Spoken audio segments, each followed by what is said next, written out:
She loves the poodle, but it's too big for her to be able to take it on the plane with her. Oh, right, yeah. You can't stuff it in the room. Clerk, would you please call the roll? Alderman Fisk. Here. Alderman Braithwaite. Here. Alderman Nguyen. Here. Alderman Wilson. Here. Alderman Holmes. Here. Alderman Tendam. Here. Alderman Grover. Here. Alderman Rainey. Here. Alderman Burris. Here. We have a quorum. We have a quorum. Welcome to the Monday, May 21st, 2012 meeting of the Evanston City Council. First on the agenda is Mayor's public announcements and proclamations. This is National Public Works Week, May 20th to 26th.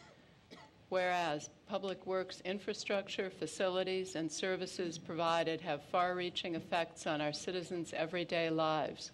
And whereas the support of an understanding and informed citizenry is vital to the efficient operation of public works systems and programs such as water, sewers, streets, highways, fleet maintenance, public buildings, solid waste, and recycling collection. And whereas the health, safety, and quality of life of this community greatly depends on these facilities and services. Whereas quality infrastructure services and facilities, as well as their planning, design, construction, and maintenance, could not be provided without the dedicated efforts and skills of public works employees. And whereas the motivation for efficiency of qualified and dedicated personnel who staff public works and related departments is materially influenced by the people's attitude and understanding of the importance of the work they perform. And whereas it is in the interest of the public for citizens and civic leaders to understand the role that public works services plays in protecting the environment, improving the public health and safety, contributing to economic vitality, and enhancing the quality of life in Evanston. Now, therefore, I, Elizabeth Tisdall, Mayor of the City of Evanston, do hereby proclaim May 20th to 26th, 2012 as National Public Works Week and commend all city employees for delivering quality public service. All citizens are encouraged to recognize the accomplishments and contributions of public works employees in providing responsive and effective government for Evanston. Suzette, would you like to take the proclamation?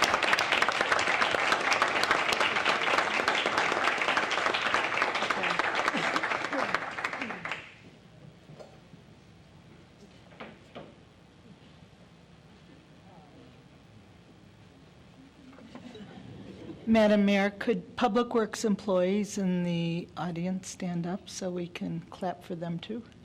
I think they could, and I think we're going to get to clap for them even more. Oh, yeah. I know, but let's see who are they.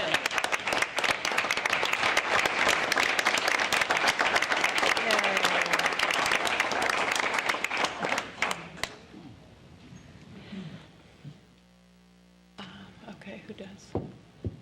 Madam Mayor, the next item under your announcements is a recognition of employees with 25 years of service or more. Marty Lyons, our Assistant City Manager and Chief Financial Officer, will serve as the MC, and you and I get to hand out the hardware. Well, let's go for it. Good evening, Madam Mayor, members of council.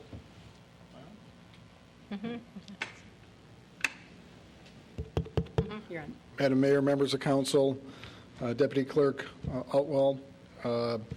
Tonight, I'd also like to first ask the Director of Utilities, the Police Chief, the Fire Chief, the Public Works Director, and the Director of Parks, Recreation, and Community Services to stand over where Mr. Gustafson is. You all know these fine working men and women better than I do, so I think they would also appreciate recognition from you all.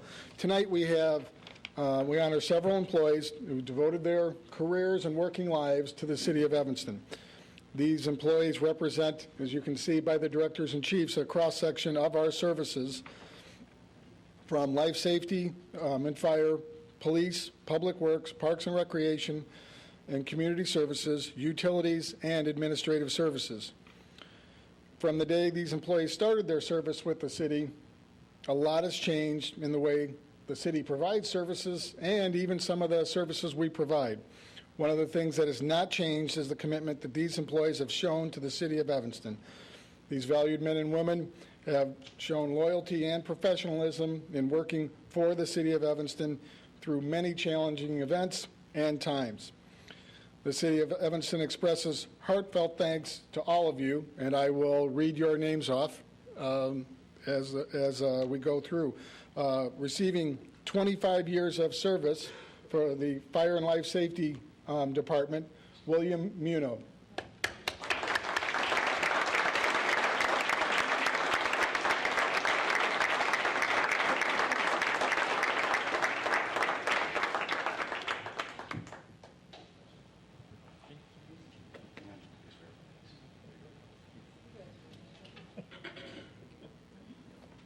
From our Parks, Recreation, and Community Services Department, Bob Dornicker.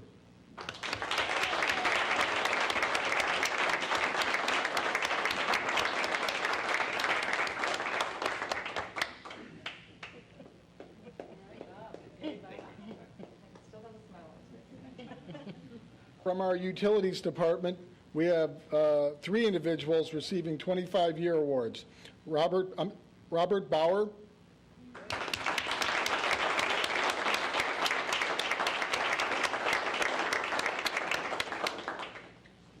my mistake. Sorry, Bob. Can we do all 3 of them? All right.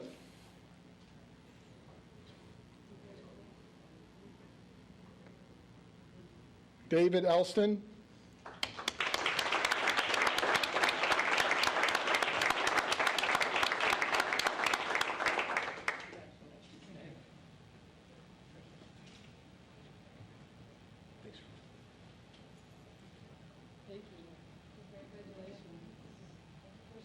James Nelson.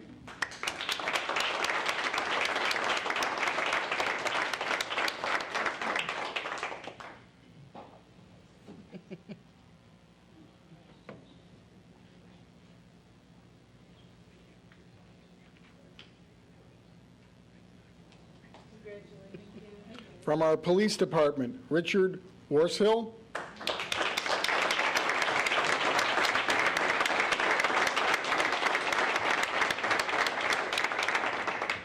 Richard, didn't you and I just meet for the first time out at the last awards ceremony? Were you taking pictures? Yes, I was. There you go.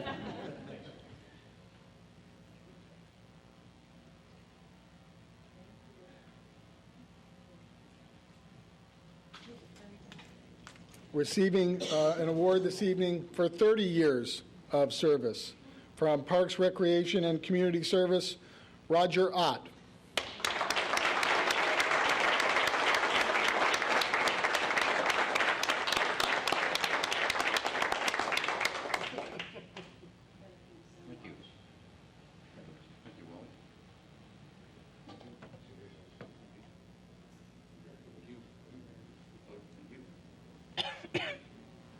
Also from Parks, Recreation, and Community Services, Kevin Wallen.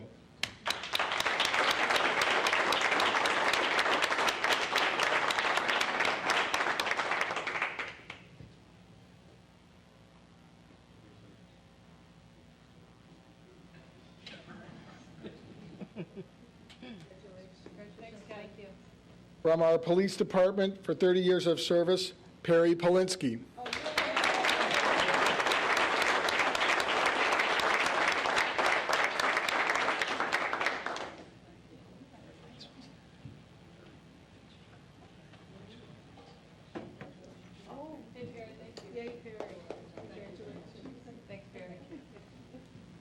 And also for 30 years from our Public Works Department, Tom Twigg.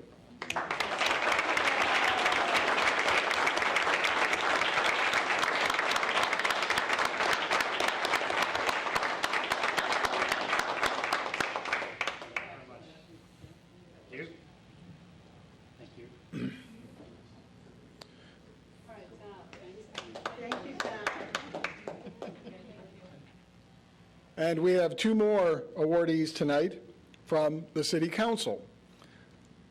Receiving an award this evening for 15 years of service, is Alderman Melissa Nguyen.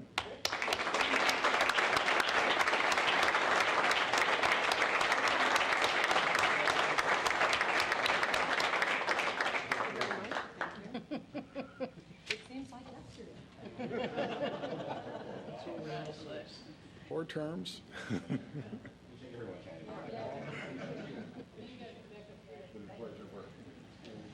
Okay, where's the way to go? I'm going around this way, yeah. And for 25 years of service, Alderman Ann Rainey.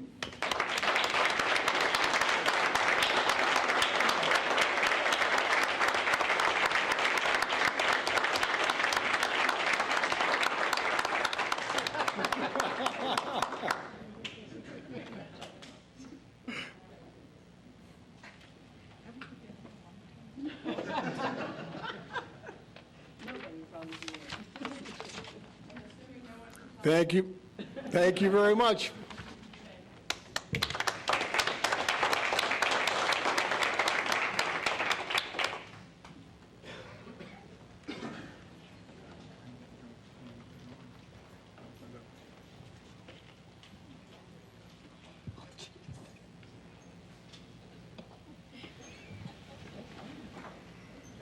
That concludes the mayor's public announcements. City Manager, do you have presentations and announcements? Yes, Madam Mayor, members of the council, I'd like to have Dave Stonebeck, our Utilities Director, come forward and introduce our new colleagues from Constellation Energy. Thank you. Dave Stonebeck, Director of Utilities. And I would like to introduce Mark Berry and Frank Orcel from Constellation. Well, thank you very much. It's a pleasure to be here tonight to the council and the mayor. We see this first and foremost as a very seminal event in the entire state of Illinois. It has radically changed the way that power is going to be procured on a go-forward basis. I think the city has endeavored to dedicate the resources, particularly if I can give accolades to both Dave and to Catherine, and expediting this process, getting the city in a position where they're going to reap the benefits, we are quite confident, on an ongoing basis. For the next year, obviously, the citizens of Evanston are going to realize significantly lower rates in their power procurement. And again, we are dedicated, we are committed as a company, as Constellation, and not only maintaining that relationship over the course of the year, but certainly we'll want to cultivate that going forward and expand that relationship going forward. So again, I think credit to the city. It has changed the entire landscape, power procurement. There are a lot of uncertainties going forward, but that being said, I think you're very well positioned at this point in time to, again, be the beneficiaries of the program that we put into place. Just real briefly, I'd like to talk a little bit about Constellation. Again, a national energy leader, operating 47 states. We're working on, I think, Wyoming, Alaska, maybe Hawaii at this point in time. Revenues of about $32 billion. Again, there was a recent acquisition where Exelon actually acquired Constellation Energy. So we believe provides us great synergies going forward in providing for the service needs of the constituents of the state of Illinois. One of the things that I'd like to impress, and again, I don't want to spend a lot of time on talking about Constellation, but we are a very vertically integrated company. And by that, I mean we are not only mass marketers who are in the residential space that focus on our residentials and small commercial customers, but rather have our own generating capacity. So we're in the entire spectrum of the energy business today, which we feel gives us a very strategic advantage. We are very Illinois-centric at this point in time. I think perhaps more germane to the discussion tonight, obviously we have an opt-out program in place. We are rapidly approaching the date where that opt-out program will be implemented. Just in the way of an overview, we fully anticipate at this point in time that the opt-out letter will be mailed on or about Friday, May 25th. And per the terms and conditions of the plan and operations of governance that was developed internally, that will be a 21-day period of time. So all of the eligible customers, and I want to emphasize eligible, will be receiving those opt-out notices during that 21-day period of time. If eligible customers do not want to participate in the program, and then, again, this is an integral part of any opt-out program. This is statutory. It requires affirmative action on the part of the customer. In other words, if they do not want to participate in the program, they have to give notice to the supplier that they are simply not going to entertain being in the program. And we have various options that I'll go into that they can exercise, in fact, to opt out of the program. We, Constellation Evanston, again, will communicate this final list to ComEd. This is a process where we basically go through, and I go back to eligible customers. We will, for lack of a better term, scrub this list, identify the eligible customers. They will actually receive the opt-out notices and, again, go through the process that I defined previously as to their rights not to participate in the program.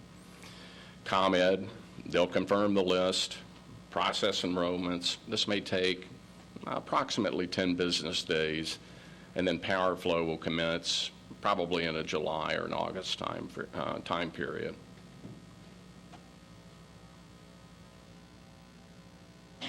Four methods of opt-out. Again, we want to give the consumers, the constituents, the full capability. They may not want to participate in the program, as compelling as the offer is today as it relates to the discount to the current rate that they would be paying to ComEd. So in the mailer that they'll receive, there'll be a simple tear-off. You fill that out, send it back in, you will not be included in the program. You can fax the opt-out form. You can actually call Constellation Energy at an 800 number and, again, express your desire not to participate in the program. And then there's also web access, whereby the customers can elect not to opt out. Now, we'll make point here that we have been engaged in a number of opt-out programs to date, and the enrollment level, frankly, is something in excess of 95%, which the logic is not difficult to understand given the discount to the PTC, the price to compare of the utilities. So hopefully that will be the case in Evanston also. Any questions on that? Or Alderman Grover. Thank you, Madam Mayor, and thank you, sir. Just a couple of quick questions. What are the other municipalities in Illinois that you're currently serving or anticipate serving that have opted for aggregation? that would be Kennebrook and Kildare. Kildare? Right. Mhm. And will the opt-out letter include detailed information about the rate savings with comparison to the current ComEd rate? Yes. So there'll be an explanation that accompanies the opt-out? Oh, absolutely. All right, great. Yes, absolutely. Thank you. Yeah, included in the package will be a very thorough, frequently asked question document that will address essentially all of those issues.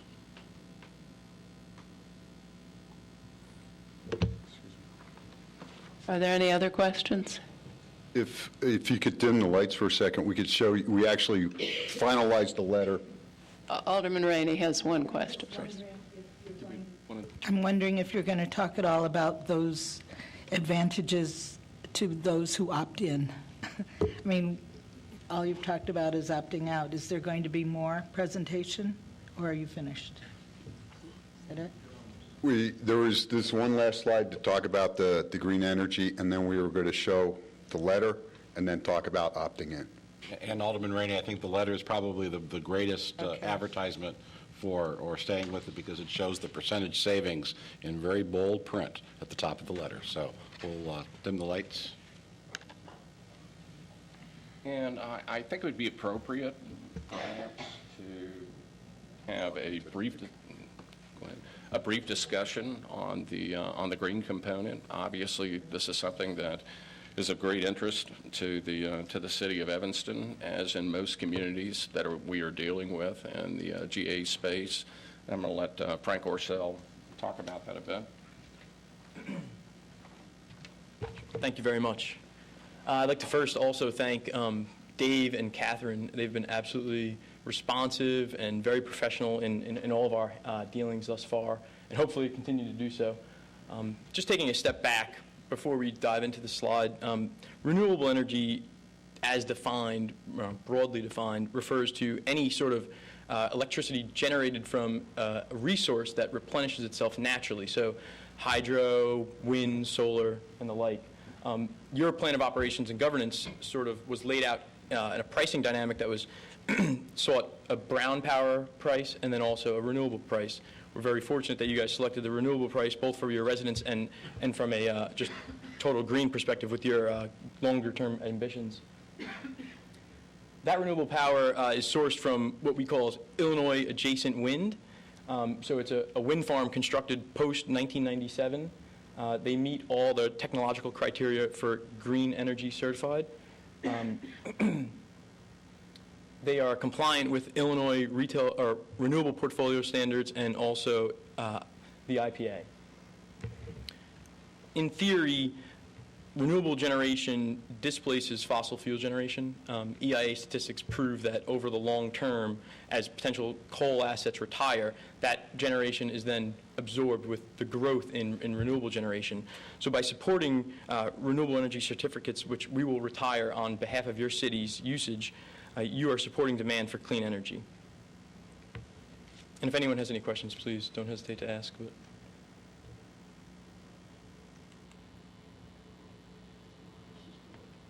So last week, actually, the ICC and IPA published the new rates.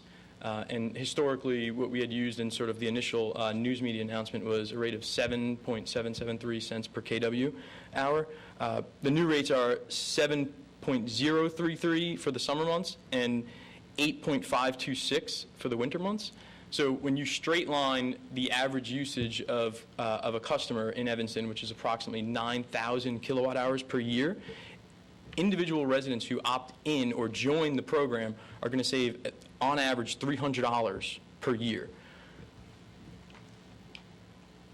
So here you can see, unfortunately, it's a little small for those in the back, but that current rate, which you guys have a full fixed requirements power, is 4.797 cents per kilowatt hour.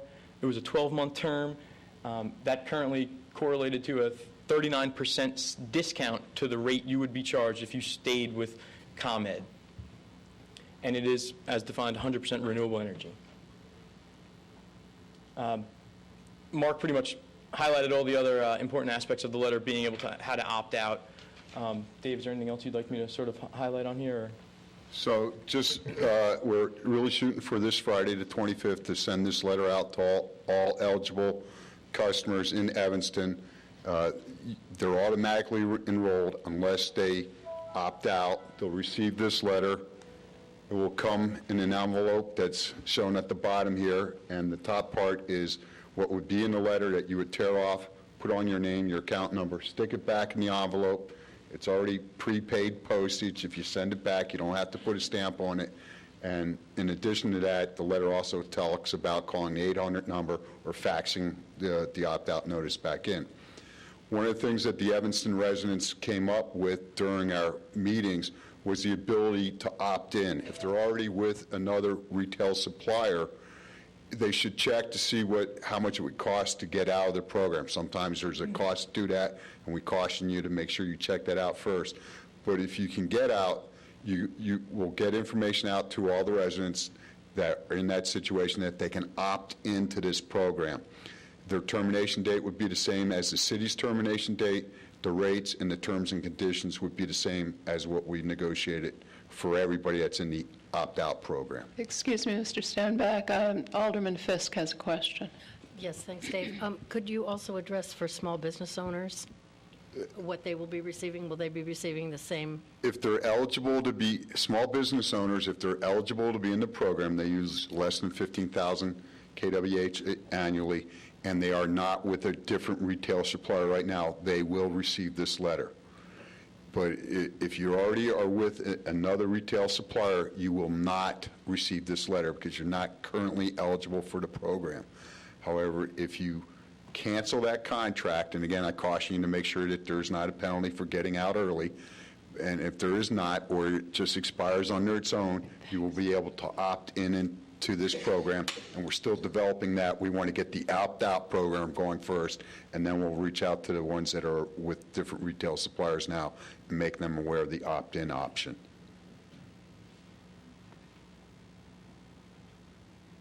Thank you. I don't see any more questions. Thank you.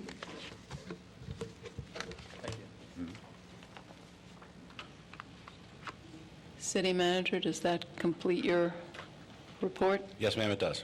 Thank you. You don't have any communications, City Clerk. Next item on the agenda is citizen comment. Alderman Fisk? I'm sorry, Madam Mayor, I did have one other question. Thank you. Can someone address for me if there's going to be a energy assistance program for low-income residents?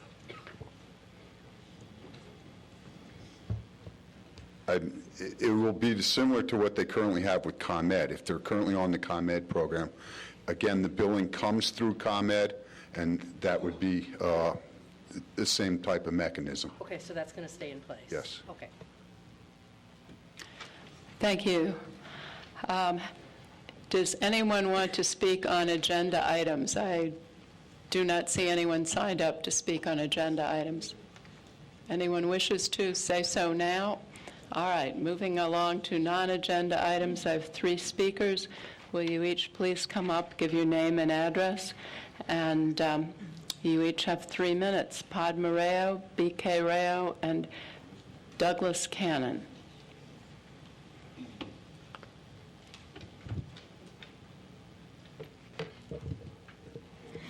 Pod Morel, 2246 Sherman.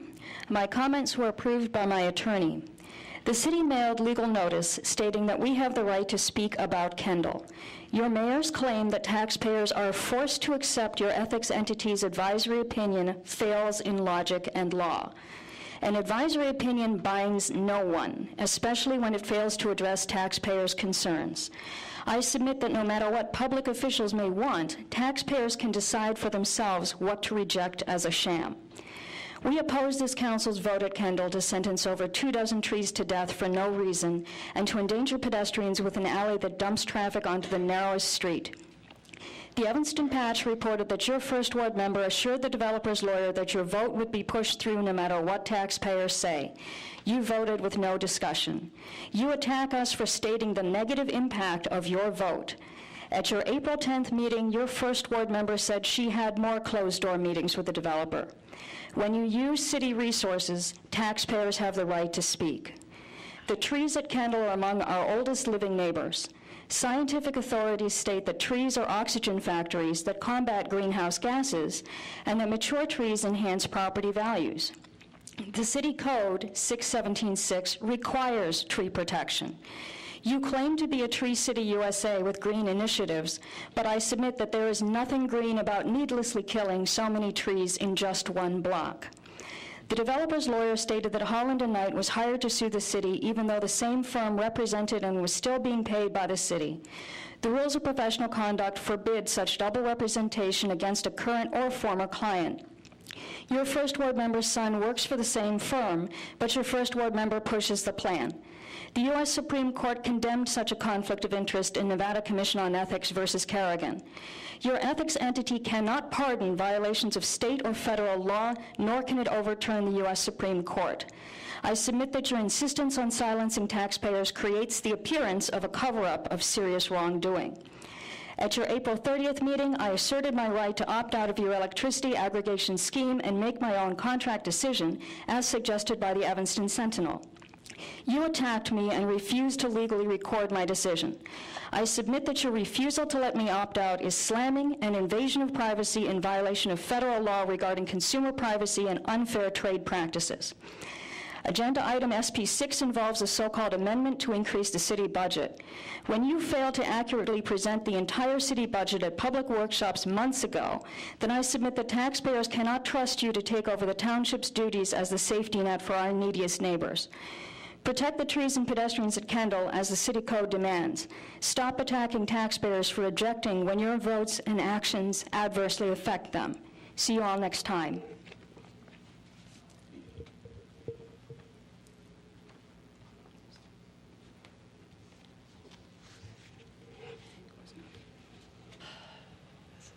B.K. Rao, 2246 Sherman.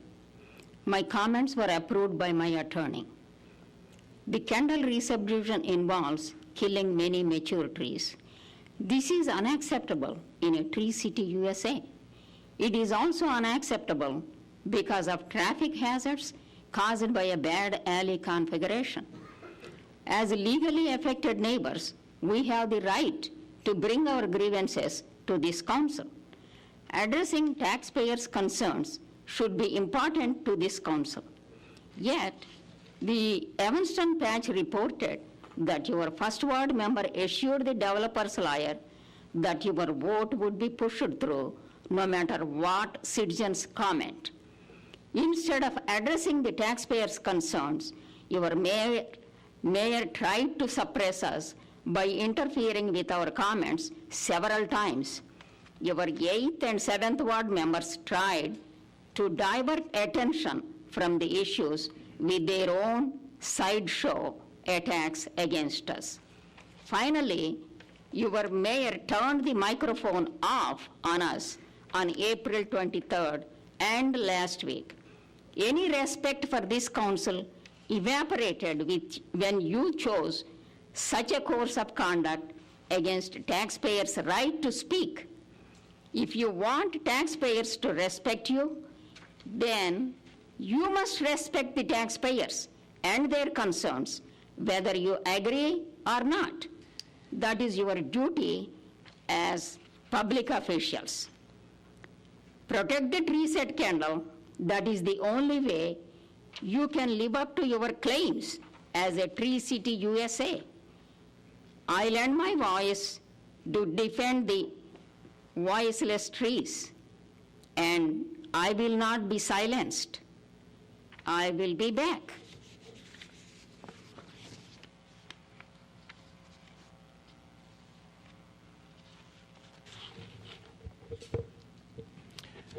I'm Douglas R. Cannon. I'm their attorney. And yes, I do read and approve their remarks. And I carefully, with them, check the evidence that supports their comments. Their theories are their own. The factual evidence, however, is clearly established before they make any comment to you.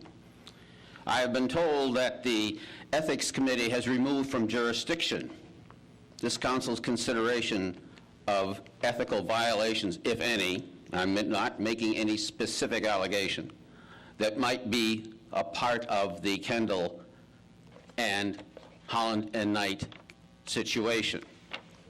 I've gone through the ethics report, and while the ethics ordinance incorporates certain state statutes, there is no mention of those statutes, much less the legal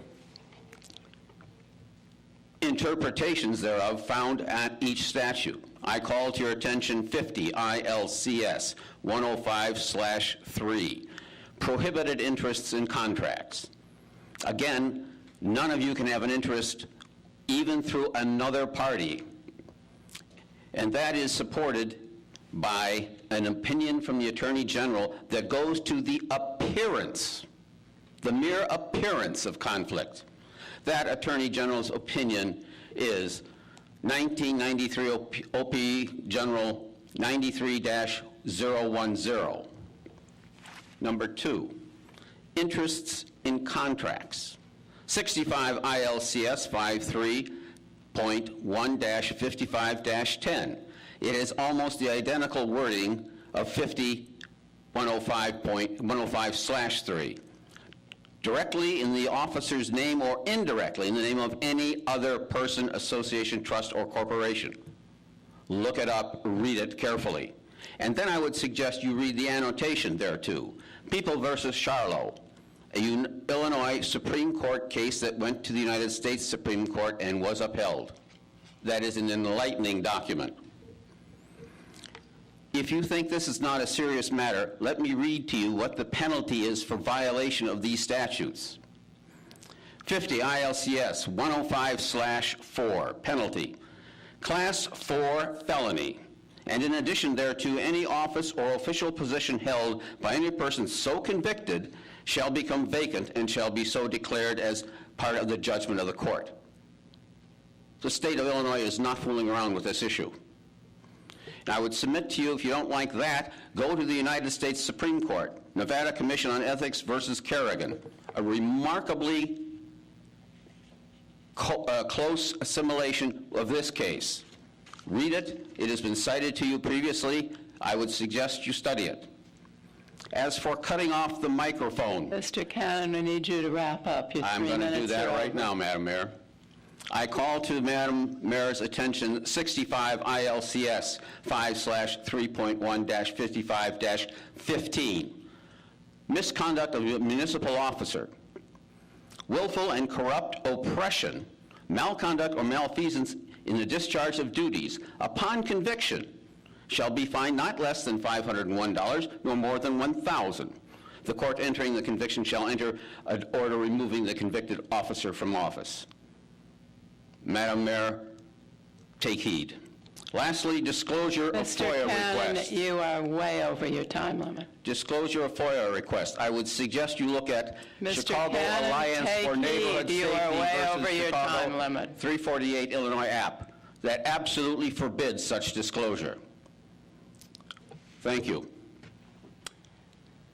Thank you. That concludes public comment. Next on the agenda is special order of business. Yes, Madam Mayor, members of the council, we have several items for you this evening. The first three deal with updates regarding the City Council's goals, and then the remainder of the items deal with budget issues. We'd like to start first with a presentation regarding the City Council's goal on the visual and performing arts. If I could borrow the clicker.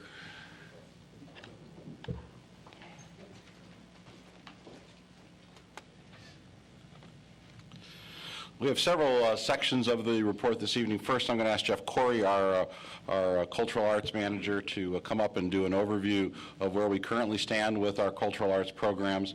Then I'd like to do an overview of our current work on several cultural arts facilities throughout the community, talk a little bit about some planning we're doing with arts organizations, and then a larger discussion regarding next steps for arts planning in the community, and then we'll wrap up with status points of several of these items. But first, I'd like to go to Jeff Corey, our cultural arts manager, and he's going to provide an overview of where we stand with our current programs. Jeff, good evening. Good evening, Madam Mayor, members of the City Council, City Manager Bob Quitz, and Deputy Clerk Otwell. Thank you for giving me a few minutes to give you an update on the current status of the cultural arts programs in the City of Evanston. As City Manager mentioned, I'm Jeff Corey, Director of Cultural Arts and the Arts Council for the City of Evanston. This is a very exciting time in the cultural arts for Evanston. We are gearing up for our summer programming, and I have a quick presentation of not only our summer programs, but also some year-round programs as well. And actually, I think, Mr. Chen, we need to move to the other PowerPoint.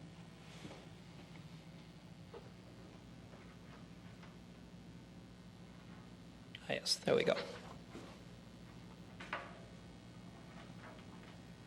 To begin with, the Noise Gallery Exhibition Program. Just wanted to point out the fantastic job that two volunteers, Chai Curley and Barbara Goldsmith, have done over the past 30 years in curating shows at the Noise Cultural Arts Center. We currently have an exhibition up that's the 38th annual exhibition of the Korean American Arts Association. We had an opening yesterday, and there was a kite-making workshop. That exhibit will run into July. In July, we're going to have an international printmaking exhibition that is going to be curated by Julian Cox of the Evanston Arts Center. There'll be work from international artists in that show. And then coming up in the fall, Jane Fulton Alt, an esteemed Evanston photographer, will have an exhibition on display. The Evanston Arts Council takes a very active role in promoting the cultural arts in Evanston. There are two major subcommittees of the Evanston Arts Council under which many of their projects are folded. The Arts and Business Committee, being one of those groups, is charged with organizing the Backstage Evanston event. This last year provided a performing arts showcase for 17 Evanston arts organizations. It's an event that's presented in collaboration with Northwestern University. This year we're also collaborating with Piven Theater, who's helping to manage this event, and it's going to be taking place on Sunday, September 30th, so I'd encourage you all to mark your calendars. The Art Under Glass program brings artwork to vacant storefront windows in the downtown area, and we're excited to be expanding that program to the Howard Street area next. And the Leadership Award is an award that the Arts and Business Committee presents each year to a business. It recognizes and encourages corporate support for the arts. Heckey's Barbecue was this year's award recipient. The Community Relations Committee of the Arts Council has a number of programs.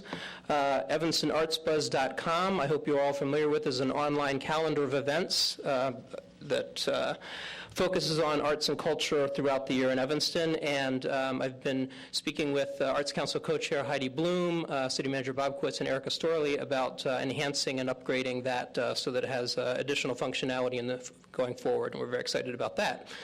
The Cultural Fund Grant Program provides small grant support to 16 Evanston arts organizations. The majority of that funding is derived from the Illinois Arts Council, so it's a way of bringing state support to our local arts groups. The Cultural Connections Lunch Program is a quarterly program that enables arts groups to get together and provides a networking opportunity. Most recently, we held an event at Auto Barn in which it was hosted by Yay, and they talked about their Yay Day program, which just took place last weekend. We had about 40 people in attendance of that program, and it's a very popular program and a great way for arts supporters to get together.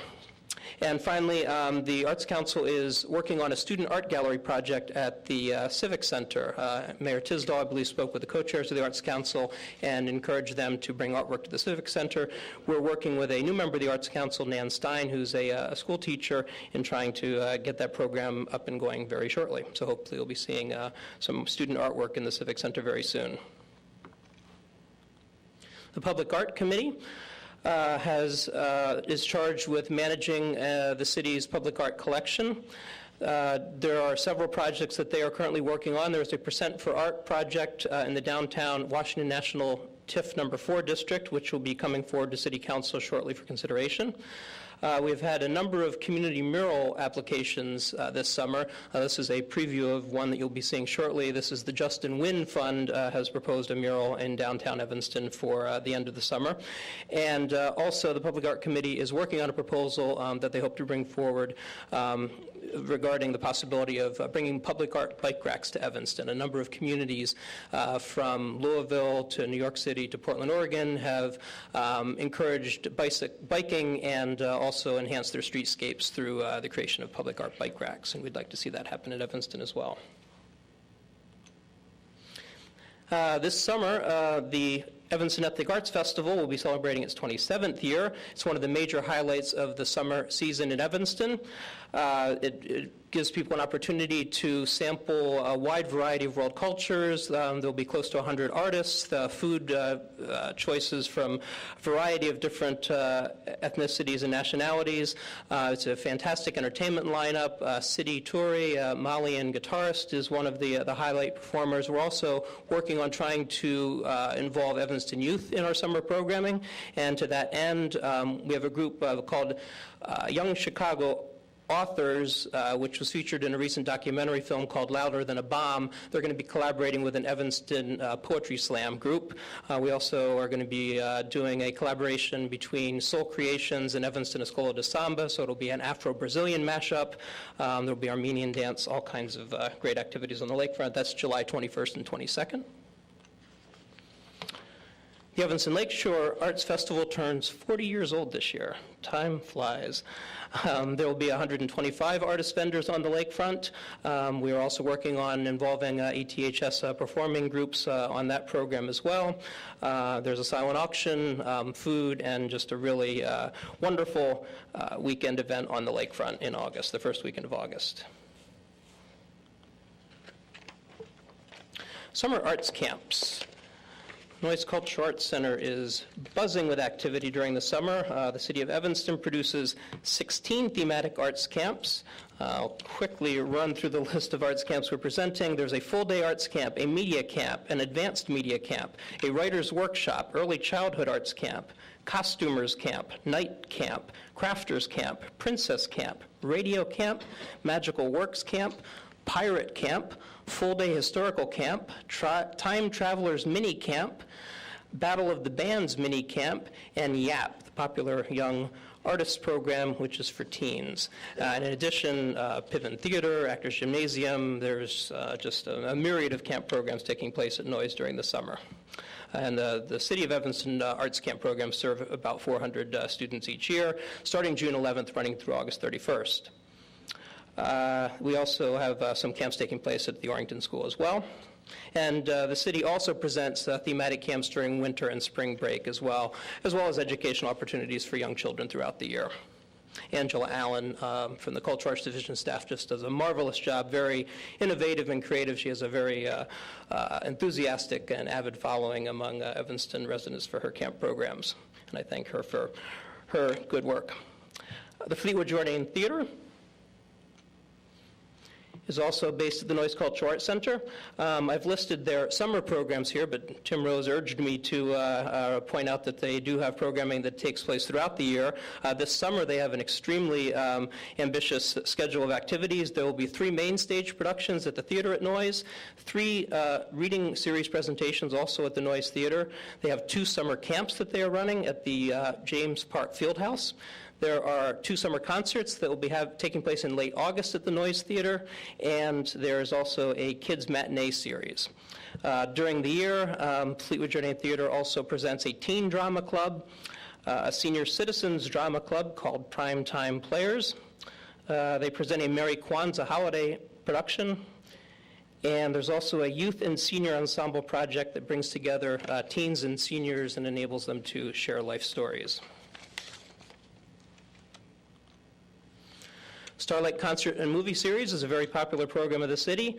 We present 16 concerts in 6 park locations. The first will be taking place June 14th, and it runs through August 21st.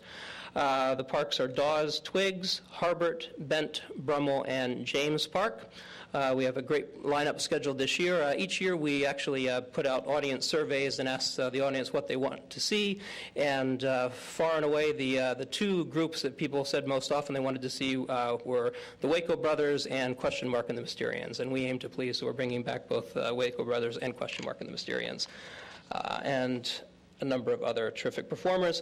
Also trying to incorporate Evanston youth into those programs.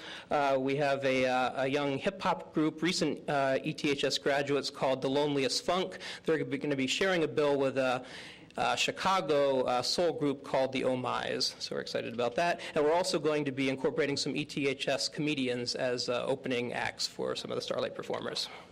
So come out early for the Starlight concerts.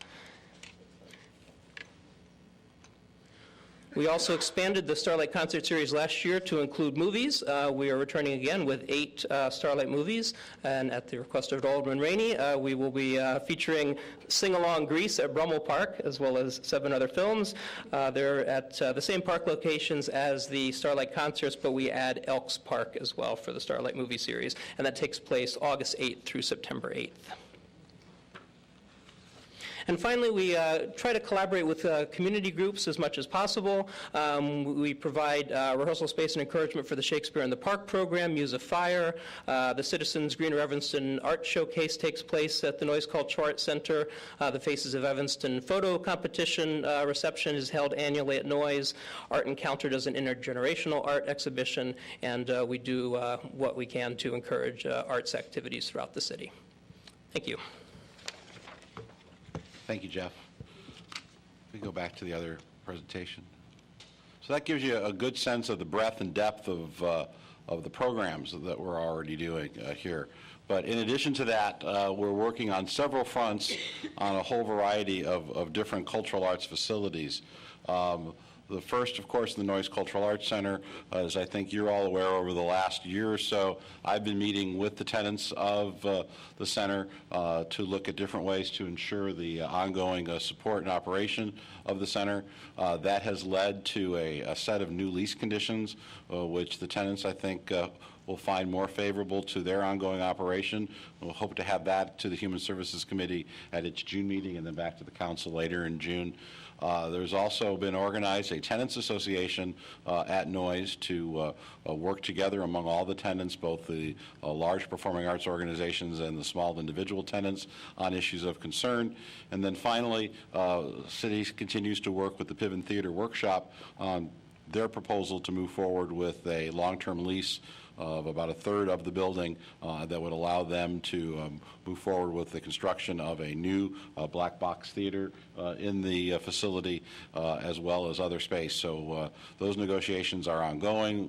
I've committed to the Tenants Association that we would continue to keep them apprised of those changes. We have brought the Piven Theater Workshop proposal to the Tenants Association once, plan to bring it back again at their first meeting, their first formal meeting on June the 1st, and hope to have a final agreement back to the council probably late summer, early fall. So we're excited that we're moving forward. I think we're going to be able to take care of all the existing tenants that are there with the Piven expansion plans. We're looking to move the city cultural arts staff from the Noise Center back here to City Hall, and some other changes I think will allow us to do that. So this is a work in progress.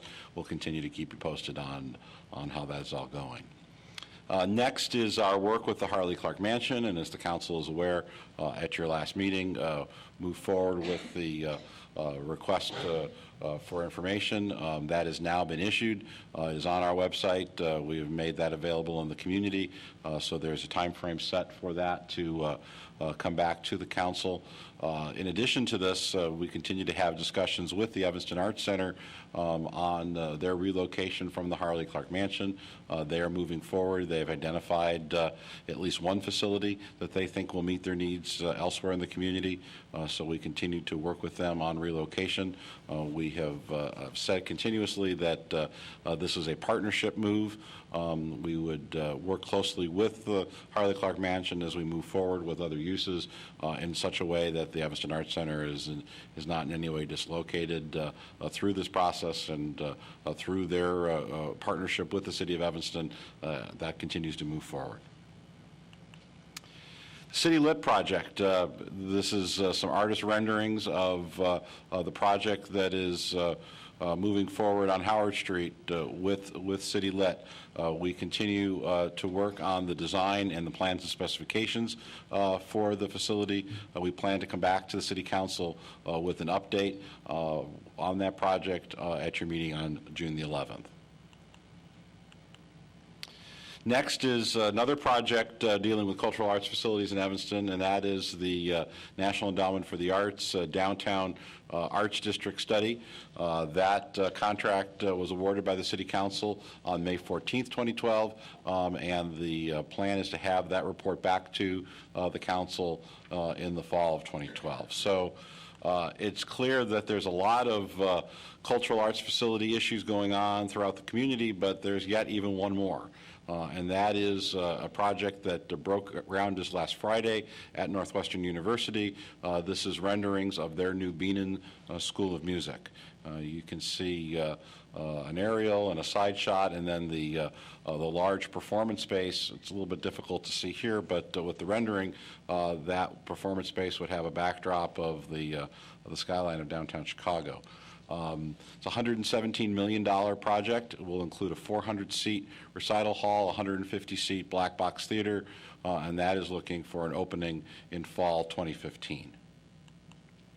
So lots of projects going on with facilities in various states, but we also have lots of Evanston arts organizations that are busy every day providing programming, classes, entertainment for Evanston residents. This is just a collection of them, everything from a symphony orchestra to the Block Museum of Art at Northwestern, to the Talking Pictures, Evanston's own motion picture festival, to our theater, Fleetwood Jourdain Theater, Piven, Next, Actors Gym, Dance Center Evanston, all of the great arts organizations that make Evanston really a destination for the performing and visual arts.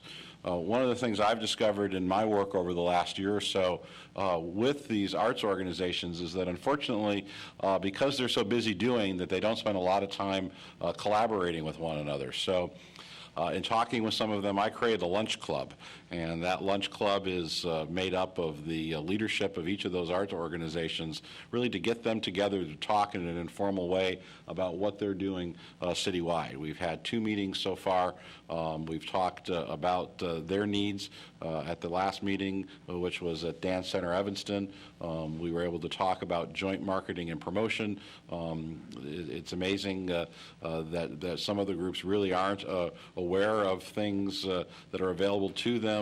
We had representatives from the Convention and Visitors Bureau there, as well as downtown Evanston and the Chamber of Commerce, to talk about how they could work with those individual arts organizations to get their word out. We've also talked, as Jeff had mentioned, about improvements on the city side with internet and social media, and we've taken on the project of refreshing the Evanston Arts Buzz calendar, as well as looking at the arts e-newsletter. So again, some of the organizations that are participating in this lunch club are very familiar with these resources. Others we're hearing about them really for the first time. So I think we're taking a very direct approach in working with Evanston arts organizations to help them revitalize some of their outreach efforts. Again, they're so busy doing the things that they do, putting on their programs, raising money. Hopefully the city can be a good place for them all to come together and work on some of these broader issues. Also, as Jeff mentioned, of the groups that are working on the arts, in addition to those nonprofits, we have our own city boards, the Evanston Arts Council and the Public Art Committee. The Arts Council, I think, is going through a change. They have new leadership, and Heidi Bloom, one of the co-chairs of the Arts Council, is with us this evening. I've had an opportunity to meet with Ms. Bloom and her co-chair, Ann Axelrod, and talk about ways that the Arts Council can take leadership in grappling, I think, with one of the great challenges we have, and that is, what do we do with all the exciting things that are going on, and try to bring them together in a plan and a vision for arts in Evanston. And the Arts Council, I think, is anxious to take on that assignment. The Arts and Business Committee is one of the 2 subcommittees, as Jeff mentioned, that works very closely on a variety of activities. And then, of course, the standalone, separately appointed Public Art Committee deals with public art projects throughout the community. I want to take a moment and talk a little bit about Northwestern University. They certainly also serve as an arts organization, and these are the academic departments, the full Beanan School of Music, the departments of Art Theory and Practice, Art History and Theater are all producing exciting programming with their students, visual and performing arts. There are linkages with some of these programs and not linkages with others, and I think it's important for us to continue to work with Northwestern University really as one of our most important arts organizations for the amount of performance and visual arts exhibitions that they provide in our community. Just to give you a sense of the facilities that they have, in addition to the Block Museum of Art, which I've also mentioned, the Pick Steiger Concert Hall, the Theater and Interpretation Center is their collection of theaters for for Performance Theater, the Marshall Dance Center, and then the Kahn Auditorium, which is mostly known to people, I think, for one-off performances, and also Light Opera Works uses them. So Northwestern University is also a key arts organization in the community that we all need to continue to work with and integrate the great work that they do into our larger arts community in Evanston. So with the good programs that we're doing, with the facilities that we're working on, with all of the arts organizations that we have in Evanston, the council, as you chose this as a council goal, I think understand that there's still work to be done, and there's still work to see what we can do to even further enhance arts in our community, and also what is a good roadmap to take us to the next level. The last bit of arts planning that was done in the community was done by the Evanston Community Foundation in the 2004-2006 timeframe, where they convened the Arts and Community Task Force. That task force was charged with looking at, beginning to look at some of these issues in the arts. Before I get into some of the details of that report, I think it's important to mention this particular fact, that since 1987, the Evanston Community Foundation has granted over $580,000 to Evanston arts organizations. So the foundation has been a key player in, I think, the connections and the growth of many of our arts organizations. From the 2006 report, I picked out a quote from the report that said that it envisions Evanston as an extraordinary arts community where diverse talents thrive and the arts entertain, inspire, and challenge us while bringing us all together. The 2006 report found a disconnect between how arts organizations and artists describe their perceived value in the community and the actual economic benefits of their work to Evanston. From that 2006 report, the report really focused on 25 arts organizations in the community, and the report estimated that the impact of just those organizations was over $25 million. If you looked at all of the organizations at the time, which was close to 90 or 95 organizations, those numbers multiplied. So one of the findings from that 2006 report was, despite that disconnection, the arts were a tremendous economic engine for the Evanston community. But in 2006, the study's findings were not pursued at the time because other major organizations were pursuing other priorities. The Evanston Community Foundation, I'm sure as many of you know, had their attention brought to needs of young children, and was very fortunate to get some significant grant funding about the time this study was completed. But also another interesting piece of this is that as the Community Foundation, I've come to learn, talk to other groups in the community, that the arts were not perceived as an important for economic development at the time, and the leadership of some of our economic development organizations at that time were not interested in next steps at that point because they didn't think that the arts were important to economic development. And I thought that was an interesting but ultimately sad commentary as to where we were at that time. So in looking forward 6 years to 2012, as I think many of you know, I've taken this on as a project myself to look at some of these issues dealing with the arts, and I reached out to Sarah Shostak, who's here with us this evening, the Executive Director of the Community Foundation, back in January, to kind of share with her my concerns on where we were with the arts, and she agreed that it was important that we as a community do something. She took the leadership in kind of working on a thought white paper, looking at next steps. We took that white paper to members of the Foundation's board, to Mayor Tisdall, and to the co-chairs of the Evanston Arts Council to see what were the issues. What, if we were going to provide some focus and energy in the arts in Evanston, what are the kind of issues we'd want to cover? So this whole idea of a roadmap came about. Some of the component parts here were to agree on an arts vision for Evanston and on recommendations for program, policy, and arts infrastructure that will enhance the arts throughout Evanston. To settle on space and facility issues for artists and arts organizations in city-owned buildings. We've talked already this evening about the Noyes Cultural Arts Center, the Harley Clark Mansion, the work we're doing on Howard Street. There's lots of things in play that the city's involved in with facilities, but we really have not settled completely on the complete direction there. and then to examine the possibilities for art spaces in an arts district in downtown Evanston. That leads us back to the work that was done about a year and a half ago with the Varsity Theater, and now the new work that we're doing with the NEA grant. Drilling down even further, we looked at what would it be to define the arc of experiences that Evanston residents are seeking. How could we really try to get a sense from our community what the things that they're looking at, what do they have, what do they don't have. The thought was to convene arts organizations, artists, art policy experts, and art audiences to develop an updated vision for the arts throughout the community. Make recommendations for increasing the potential impacts of the arts, and certainly looking toward the economic impacts of the arts, and identify components of a supportive climate for Evanston's arts businesses. So as we talked about how to do this, my thinking, the thinking of Sarah and the folks that we've talked to thus far, really leads to this roadmap for the arts. What would we need to do to reach out to the larger community to develop such a roadmap? And we think the next logical step is to do some community outreach to refresh sort of the current baseline of thinking about arts. And from that, we've devised some questions. Questions geared toward artists and art organizations. Does the community believe Evanston has a vibrant arts community? If not, what needs to change? What is the value of working for artists in Evanston?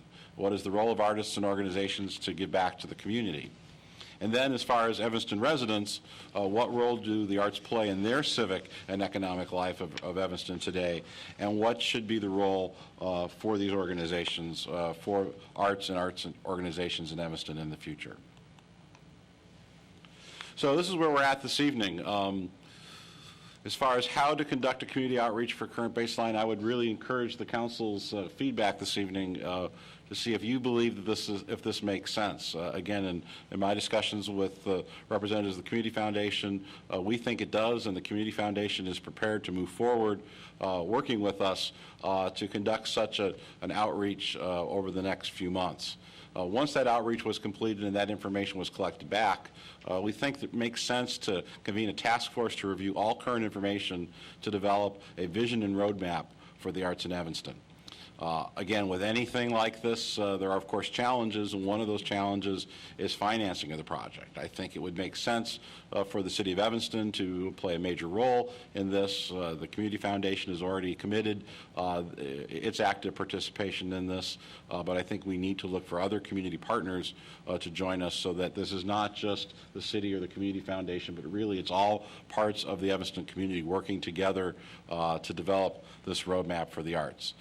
So again, Madam Mayor, members of the council would ask, as we look at next steps for many of these things, they kind of all lead into that roadmap. The good work that the Cultural Arts Division is doing, what can we do to continue to refine that work so that it meets the needs of our community? The Noyes Cultural Arts Center and the Harley Clark Mansion, those issues as far as facilities are now underway. How does that all fold together in addition with facilities that would be contemplated through a downtown arts district? How can we involve our existing arts organizations as well as our city arts boards, and how can that all then feed into a larger roadmap for the arts? So this is very much a work in progress. Again, I think there's a lot of exciting things happening in the community. I think it is leading us naturally to ask some questions of ourselves and to really involve the entire community in that question, not only posing those questions, but answering those questions for really coming up with a roadmap for our future to ensure that Evanston remains a very vital place in the area of visual and performing arts. So, Madam Mayor, I'd be happy to answer any questions and get any feedback from members of the council. Alderman Grover. Thank you, Madam Mayor. Thank you, Mr. Bobkowitz, Mr. Corey, and the Foundation, too. Those were thanks off mic.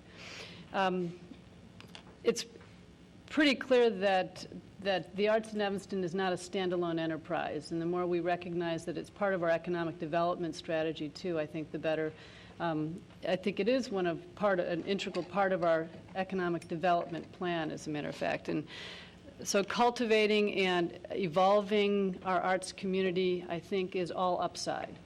But there are some preliminary steps, and part of it is figuring out where we are right now. So the roadmap makes a lot of sense to me, and I know that at this point in time, the city of Evanston is going to take a laboring oar on this, because right now there's no larger entity that can tackle this project, I'm thinking. And so I'd like to proceed with the roadmap, and in partnership with the foundation. Who do you imagine other potential partners would be? Are there ways to integrate the university and its programming, by the way, into the larger city cultural landscape, but maybe also into some of our planning here? And are there other players? Will our Arts Council play a major role in development of the roadmap and so forth? I'd like to say that I hope our Arts Council will, having just begged and gotten some terrific new members. I think part of our problem with boards and commissions is frequently we appoint them and then don't give them sufficient work to do and listen to their expertise. So I would be a strong proponent of please having the Arts Council heavily involved. And Madam Mayor, Ms. Bloom is here. I don't want to put her on the spot. I just did, sorry. I don't know if you, Ms. Bloom, you wish to say a couple of words about the Arts Council, where it is, and how you think this fits into the vision of the council? If you could do it at the microphone, because we're on television. Not on television, we can't. That'll teach you to come to a council meeting. Her co-chair is safely out of the country, so... I need to state my address. Oh, no. Well, no, thank you for this opportunity. I think the council in general, the city manager came and spoke to us at our meeting last week, and it's very exciting, and we want to do whatever we can. We are still hoping to have more members, I think. Shortly, very shortly. We have about 7 members, and we hope to have a full complement of 15, and once we can do that, we can energize the group. Nan Stein, as Jeff mentioned, is a new member. She's very excited about working on some of the arts and education projects, getting the schools involved. So we're just also looking for direction, too, on what we can do and projects that we can sink our teeth into and to help move this forward. But for now, my co-chair, Ann Berkeley, and I are very excited about working on the higher level project, working with the Community Foundation, and helping to organize some of these listening sessions, and then taking it from there and seeing what we can do. So whatever we can do, we'd be happy to help. Thank you very much. Thank you. Alderman Rainey. Thank you, Madam Mayor. I'm wondering if, Wally, you could tell us or tell me what you see as a goal that we're going to find at the end of the road with this map. I mean, this is a terrible goal, visual and performing arts. What do we mean by that? I mean, it just sort of lays there. So what do you see as well, I think a roadmap best-case outcome? Madam Mayor, members of the council, Alderman Rainey, I think that an outcome would be a plan of sorts. I think we've not done a good job of using our volunteers through the Arts Council, through the Public Art Committee. I think we've not done, quite honestly, a good job using our staff. Through budget reductions, we've asked a lot of Mr. Corey and his staff, and Mr. Corey spends more time running movie projectors than he does helping the Arts Council think broadly about where we can go. And that's not his fault, that's our fault, that's my fault. As we've struggled with budget cuts, we've not had that luxury. I think as we are reevaluating where we're at and things are getting a little bit better for us financially, the importance of the arts, the importance of keeping them thriving and making sure that we know where we're going and who's doing what is very important. And I don't think, honestly, Alderman Rainey, we have that, not only in the city of Evanston, but really in the larger Evanston community. And in order for us to continue to thrive, if you look at other communities that we like to compare ourselves to, they're very focused on the arts, and they know where they're going, and they know what's important. My sense is if we can make that kind of determination ourselves, that will only help us in the long run. And how are we folding in the information we gleaned from the arts meeting the other morning, the segment on the arts? Well, I think it's all part of this. I think there's so many paths converging at one point. The work that we're doing on multiple facilities, the energy that the Community Foundation has come forward with to be of assistance, the energy that we're hearing from the Arts Council, and also the energy that was displayed on Friday morning at the Economic Development Summit. I think now's the time for us to harness all of that and have us come up with a path for the future, taking the wonderful experience and wise counsel of our residents and those who do this work of art in Evanston to help us understand where we need to go forward. Because clearly the city's role is important today and will remain important. I want to make sure that our role is appropriate, that we do what we need to do. There are others in the community who do what they need to do. If we all understand where we are, I think that'll make us more efficient with limited resources. Well, I can tell you that I've never been in a room with all those people before, and I've never seen such energy. I mean, my purpose for being there was the arts and economic development, but I was just amazed at the involvement and the commitment and the energy there, and I certainly hope we harness that as we go forward here. Thank you. Alderman Burris. First, I want to say thanks for putting this together. It was definitely an impressive list of programs and activities related to the arts here in Evanston. I think many times we don't realize how much we do have going on, everything from Mudlark to Piven, really at the opposite ends of the spectrum. But Mr. Bobkowitz, you actually touched on something that was my initial reason for putting the light on, is the staffing. I kind of equate where we are on the arts staffing piece to where we were 3.5 years ago looking at economic development, where we said this is important, but we didn't have really the capacity internally to do that. That's not a mark on you. It's just you're one person and you're running around everywhere, so please don't take that as a negative. But we need to look at how do we plan to do that staffing. Obviously, the Arts Council and volunteer organizations, and you indicated that the Evanston Community Foundation, I think your exact words were active participation. I'm not sure if that active includes dollar signs or not. Hopeful that does as well. I believe it does, Alderman Burris. But in order to harness all that volunteer time and the committees, we need a much better strategy on the staffing piece. So it'd be great to hear about that at a subsequent meeting. And Alderman Burris, members of the council, I absolutely agree. I think we've tried to do too much. We've been providing program, but we've not had that opportunity to take a step back like we have with economic development. Quite honestly, what we've done with sustainability, the green ball that occurred last Friday evening, I think Catherine Hurley really has been a catalyst to get hard-working volunteer organizations to really channel their energy in a way where everyone's rowing in the same direction.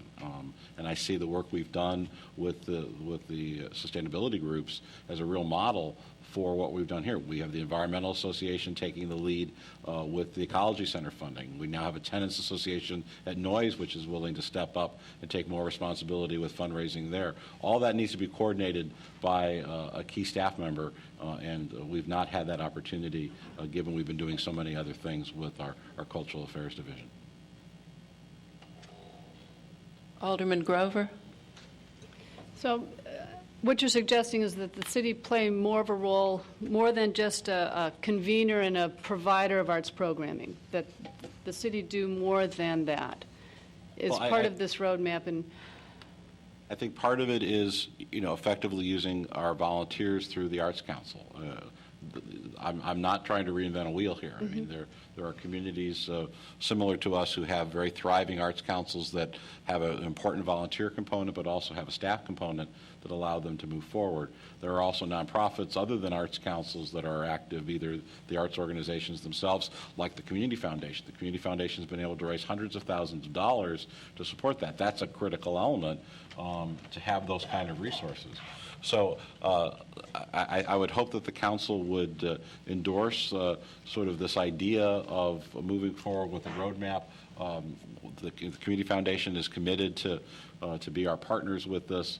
I think we're still forming how best this all will come together. I think we're going to try to work together on the sort of listening opportunity over the next couple of months to get some information, and then come back to the council and the larger community with the next step, which would be a larger task force working hopefully through the fall and maybe into the winter next year to come up with a more specific plan. But I think we need to continue to look for partners. We need to continue to look for funding resources in addition to the Community Foundation in the city in order to make that happen. Alderman Wilson. And I definitely support that, the concept of moving forward. And you touched on this with one of your comments. It's important to recognize the arts as a legitimate economic development tool. And to the extent that we can connect different arts organizations with businesses and businesses with these arts organizations, promoting the arts helps drive business to the companies, to the businesses in Evanston, and vice versa. If we can connect those organizations with the businesses, they can provide funding. The arts aren't a separate entity. They're not a separate thing. They are integrated into almost everything that we do. They're integrated into the schools. They're integrated into our facilities. They're integrated into our parks, our businesses. It's not something separate, but it's really touches on almost all of the things that we do as a community. So I think this is an important goal. Thank you. Alderman Rainey. Well, very unplanned, but that's an interesting segue to what I was going to ask for some comment on, and that is, have you ever given thought, as a city manager or the council members, to separating out the arts and cultural events from parks, recreation, and all the other things that are there? I'm just wondering if maybe as we go on this roadmap, it would be easier to follow if we didn't have to go through the parks and recreation, et cetera. And these other communities that you're comparing us to that are doing better than we are in some areas, do they have arts departments that are cultural arts departments that are separated? And Alderman Rainey, members of the council, it really is a mixed bag. I knew you were going to say that. Well, because it is. In some communities, absolutely, there is cultural arts departments that are either responsible for program and facilities or both. But again, I think the model that we have with Parks, Recreation, and Community Services, the model that I brought to the council a few years ago with Community Services really allows us citywide to focus on the arts, our seniors, and youth in a way that's integrated. I think sometimes if you just put something on a shelf and have it alone, that you lose that ability to reach out to the entire community. And since our Parks, Recreation, and Community Services Department already does that well, I've been encouraging them to integrate those good works that they do. I mean, they've done that with the senior program where we've been able to where we basically had a senior program in health and a senior program in parks that were completely separate and really didn't talk to one another. We now have that together. Our youth program, again, we had portions of it in the health department for whatever reason and portions of it in Parks and Rec. Now is all integrated, so we're dealing with traditional recreation, at-risk youth all together. I think cultural arts can be the same thing. You heard all the programmatic pieces of cultural arts. There can be a policy piece too. I think the jury's still out exactly how that works, but I have every confidence that we can have that continue to be under a community services umbrella and still make sense. But you would be open to those involved in taking this problem along the road map, coming up with some ideas having to do with that. Absolutely. Yeah. And again, when you look at what we're doing with youth at the Economic Development Summit, we were talking about job training and working with youth, and that's the convergence of programs that we have in our Parks and Recreation Department with our colleagues in economic development. So I think it's important to cross-pollinate as much as we can, and I think there's already a lot of cross-pollinating happening in Parks and Rec.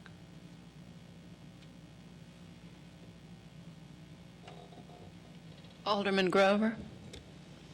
The communities that have vibrant and cohesive arts communities, what else do they have? Do they have strategically configured arts council or a community arts foundation dedicated to raising funds for the arts? Do they have separate departments within municipal government? Do they have a single arts asset that's the focus of activity? What are they?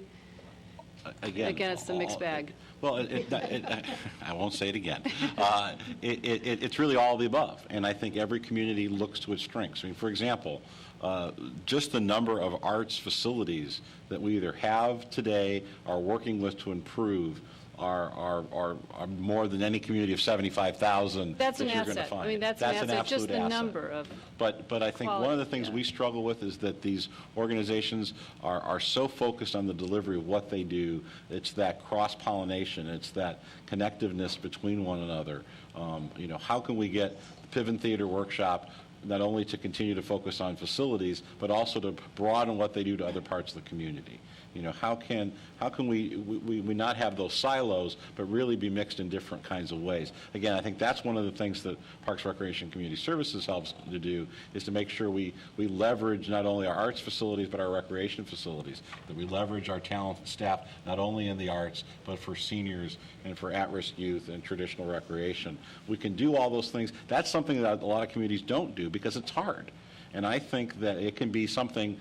I don't want us always to model the best practice. I want us to be the best practice. And I think we have an opportunity in the arts here where the city can have its act together, being multidisciplinary. We can look to the Evanston Community Foundation to help us be a funding engine for people who are philanthropic to donate money to help the arts. We can leverage Northwestern University and all of its assets. We can create a model that is the best of all the things, but make it Evanston. And I think that's the exciting piece of this. It's going to take a little work. It's going to take a little time. It's probably going to take a little money. But at the end of the day, I think we can have a model that not only will rival Pasadena, Palo Alto, Cambridge, Austin, Madison, but will be better than that because it'll be something that meets the community needs of Evanston, Illinois. But again, we got to take a couple steps back and figure out exactly what we have and what lends itself to this best model for Evanston. I think so. Yes. Alderman Holmes.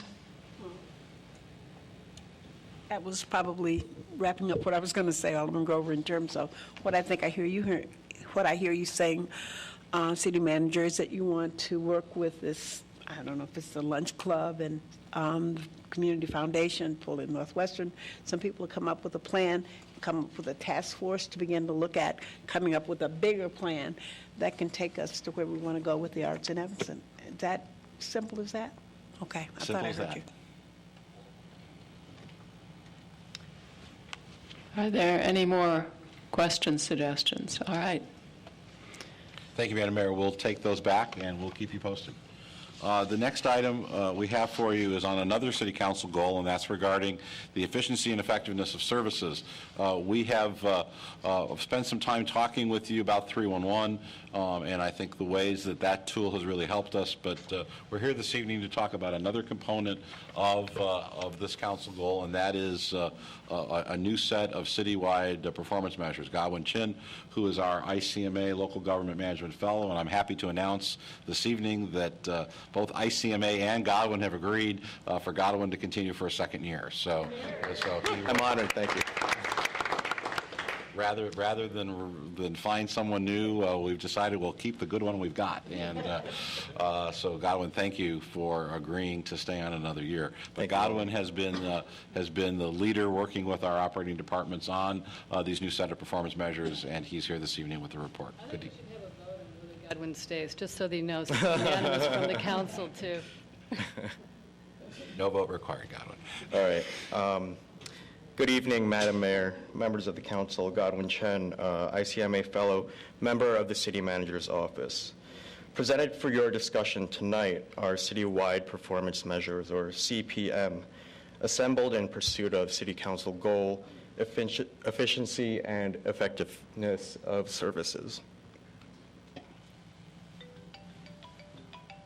To provide some background, the goal of this project was to create a simplified tool for quickly and easily assessing the effectiveness of city services. Beginning in January, all departments were asked to create performance measures that would yield meaningful and actionable information without being overwhelming, which could then be used by the City Council, managerial staff, residents, and community stakeholders. Examples of performance measures were supplied to the departments where possible, and 2 rounds of proposals and amendments took place between the departments and the CPM team. Before you today are the 67 performance measures that resulted from this process. Please note that it differs from the 69 that are mentioned, and this will be explained further down the line.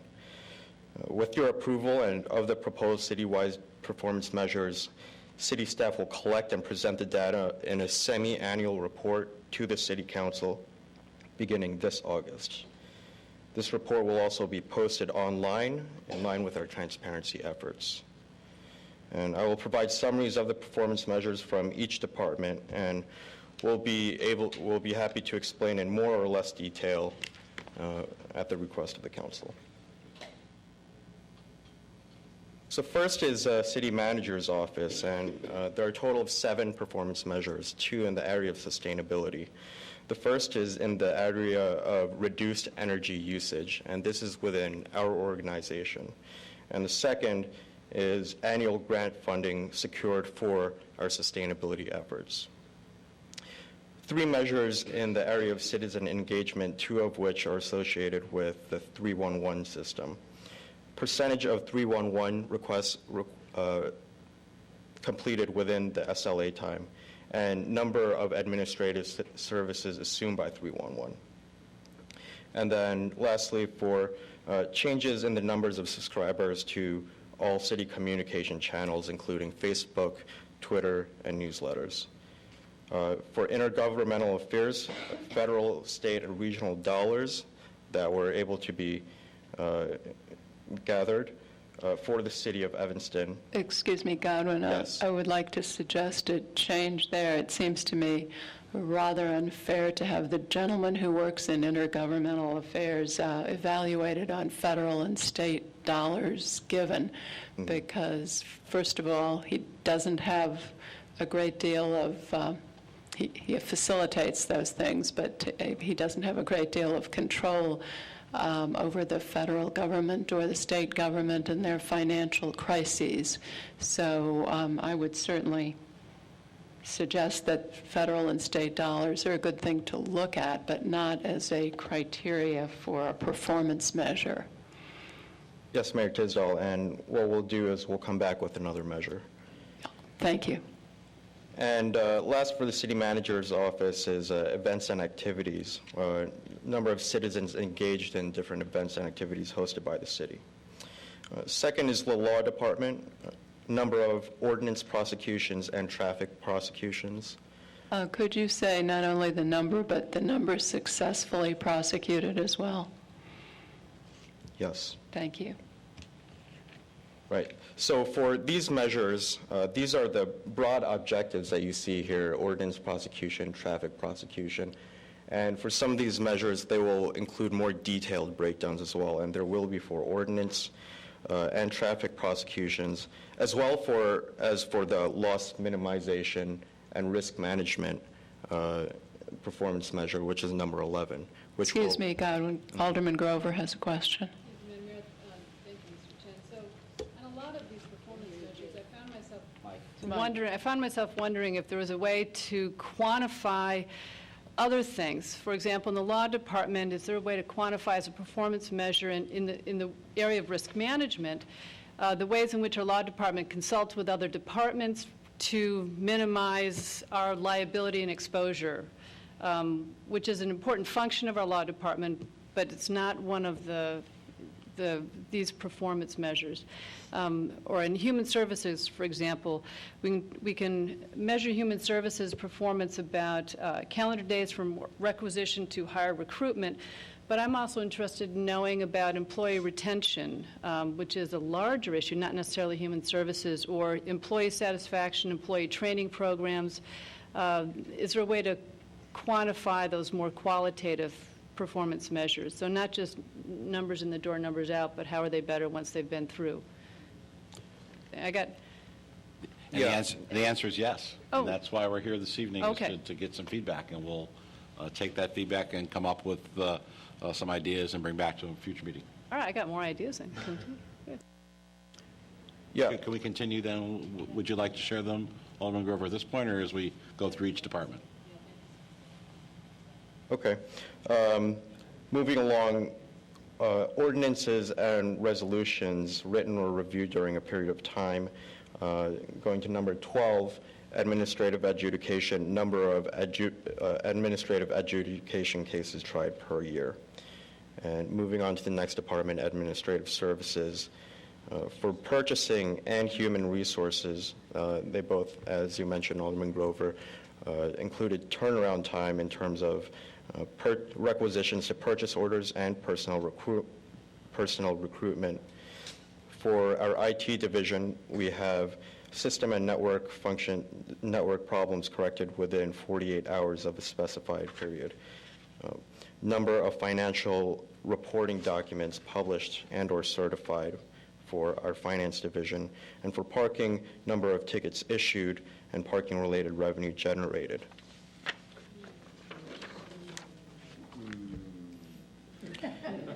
Hey, don't boo.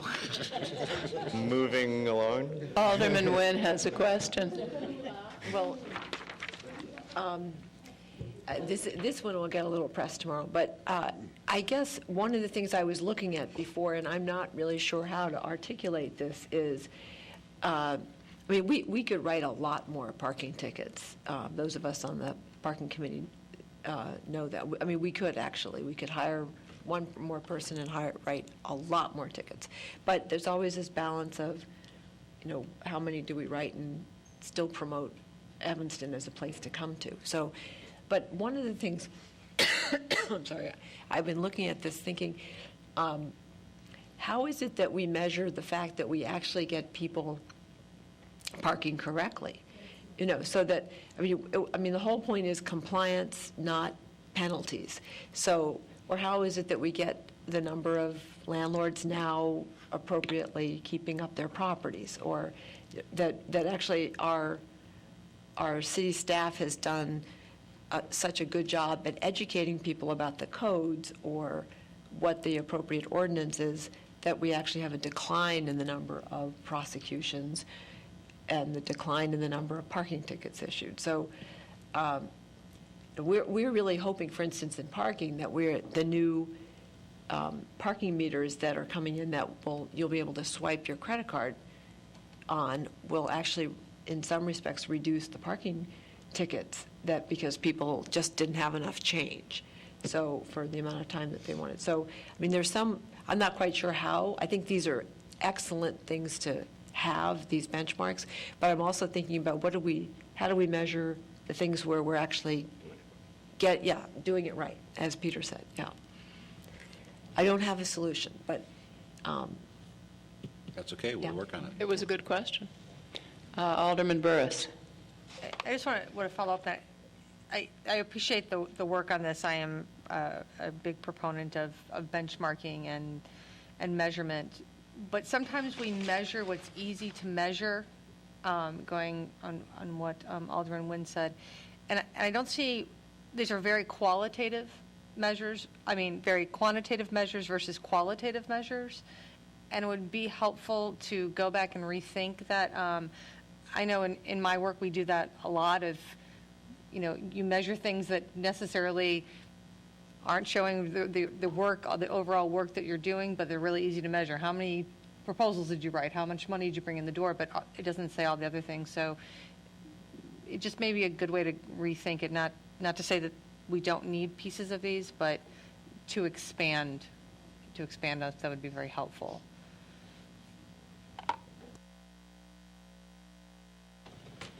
Okay. Please, go ahead. Sure. In the area of community and economic development, there are 5 performance measures. Inspections performed per 1,000 population in the area of property maintenance compliance. Number of days to complete plan reviews.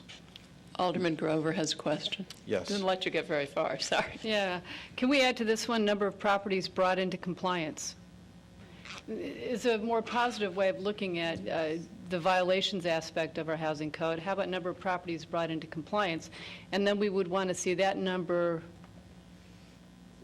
sustained, right? I don't know which way I'd like that one to go, but we'd like to know that we have properties coming into compliance on a regular basis. Yeah, and staying in compliance. Sure. Yes. Alderman Rainey?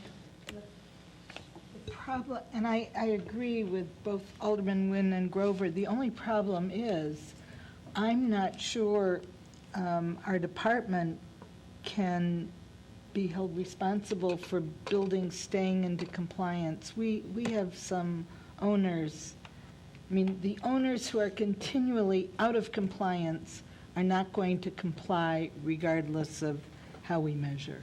So I just don't think that's a departmental achievement, really. So I think we should think a little more about that. Well, that would be a wonderful thing to know.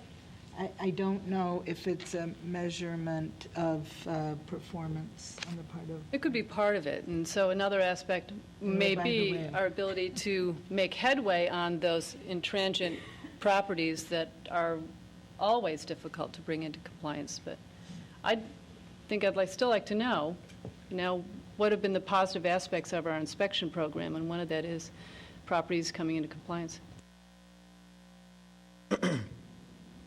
Sure.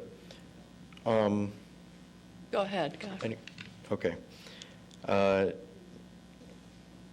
Number 20 from Community and Economic Development, new businesses. So number of announced economic development projects with number of new jobs. Godwin, and expected private investment. Mm-hmm. Excuse me, could that be made number of new businesses and number of businesses that leave town? Right. And I'm not quite clear on announced economic development projects. I mean, at some point, I'd like to know just the number of new businesses that come. I realize that the scrapbook shop where I cut the ribbon to open it is possibly not as big an economic development impact as Gordon Foods, but people are concerned with the total number of businesses that are leaving town versus the number that are coming in, and sort of keeping track of that as part of the picture, not as the whole. Well, Mayor Tisdall, so staff has heard a lot of the comments that the City Council has made, and actually in our effort to create these performance measures, we have tried to create measures that would give a bigger picture look of how many businesses arrive in town and also how many businesses leave. The difficulty is that a lot of this data does not exist in the city. So what you see tonight before you is a reflection of data that is available to the city right now. The difficulty from a staff perspective, just for your information, is in having to create new processes to collect new data in order to create these new performance measures. And I hope I'm not speaking out of line, but for the City Council's consideration. But we would be happy to, again, further explore that. Okay, I would appreciate it if you took a look at that. Yeah. All of our lights are on. All the lights just went on. Alderman Braithwaite. I just want to, is there a way to track new tax dollars? Is that a system that we have in place, or would you have to go out and create a new system to do that? We can. I mean, I think what we can do is there are certain taxes that are geared toward economic development activity, sales tax, for example. So which we can act, liquor tax, absolutely, which we can do. Alderman Holmes. So take out your violins. I'm going to play the same old song. But if all of our businesses were, I'm going to say the word licensed or registered, we'd be able to do that. And so I'm just going to keep saying that until we get it. I had a feeling you might mention that. Alderman Rainey. Well, and that was one of the things that I was going to mention. We keep talking about it, but we don't do anything about it. We need to license businesses in this town. If you have a door where people walk in and you accept money from somebody, that's a business, and that needs to be licensed. I don't care if it's licensed by the state or by the feds or by, any country in the world. It needs to be licensed by the city of Evanston. Not so much as a revenue generator, but so that we can keep track of people. Having said that, the other part of the question I was going to ask is the opposite. Is there something we could put in place that would let us know when a business leaves? I mean, our economic development team and aldermen can be everywhere, and all of a sudden, one of us will walk down the street, and there'll be a for rent sign on a store that we had no idea was leaving. Nobody called. I mean, there was no way we could put in motion plans to retain because they're gone. So if there is a way we could know, that I think that would be helpful, because I think that we ought to start doing exit interviews with businesses that leave. And I'm not talking necessarily about a business that goes to Indiana or Wisconsin because of, it's a big business with hundreds of employees. But if there's a way we can find out. And Alderman Rainey, members of the council, we are doing that. Of the businesses that we work with, when they do leave, we have done a few exit interviews over the last few months. So that's happening. I think putting in place systems to catch everyone is a little bit taller order. The direction to the economic development team, though, is that they really need to have their finger on all the businesses in Evanston. We have, I think, a sufficient staff that, short of maybe the 1 and 2 person businesses, but anything bigger than that, I think we now have the resources to keep track of. Obviously, we have a water and sewer utility. I would imagine that the disconnections there can be helpful. There's probably a little bit of a lag there, but I think we're starting to do that in ways that we've not previously done it, by keeping in touch and really keeping an inventory of businesses. We've not even had a real inventory using the business license data that we have to keep track of businesses in that way. So those all things are changing, and we continue to do that as best we can. Well, the legal department gives us a report every month about foreclosures. Could the economic development department give the economic development committee just a very basic outline of who left and why? Yes. That would be great. Alderman Tandem. Thank you, Madam Mayor. Something I've been hearing a lot of lately is with regard to plan reviews or zoning reviews, not so much the movement through the City Hall, but how the City Hall interacts with the committees, or citizen committees. And I know there's a lot of great work that goes on with these committees, but lately most of the comments and complaints I've had have been about how long it's taken a particular process or project, residential particularly, to get through the system, largely because of issues with committees. And I think that is also a reflection of our performance, not one that we can measure through staff, but one that staff, I think, could actually keep statistics on to see how the committees are performing. For example, an issue came up recently, a parking pad in my ward. It's been in the system 7 months, and it's just ridiculous for a family to have to go through that, several appearances with zoning, and then delays after that because of lack of quorum or whatever it's taken. But that's a particularly bad example, but I do hear a lot about that these days. So in addition to what our staff is doing, I think there's also another component which opens up a whole new bag of worms, I guess, but it is a part of what we do. Thank you, Alderman Tandem. Alderman Braithwaite, did you have another? Okay. Thank you. Mr. Chen, go ahead. Sure. And the final community and economic development measure, zoning reviews, average number of days to review zoning analysis applications. Moving on to the next department, the police department, crime rates as benchmark against that of other comparable communities, calls for service per 1,000 residents of the population, peacekeeping and domestic quarrels, number of domestic quarrels answered to, referrals to victim services, and follow-on services provided thereafter. Excuse me, Alderman Grover has a question. Thank you. A lot of these measures sound like some of the standardized measures for functioning of a police department. I wonder if there's a way, again, to quantify some of our positive police interactions.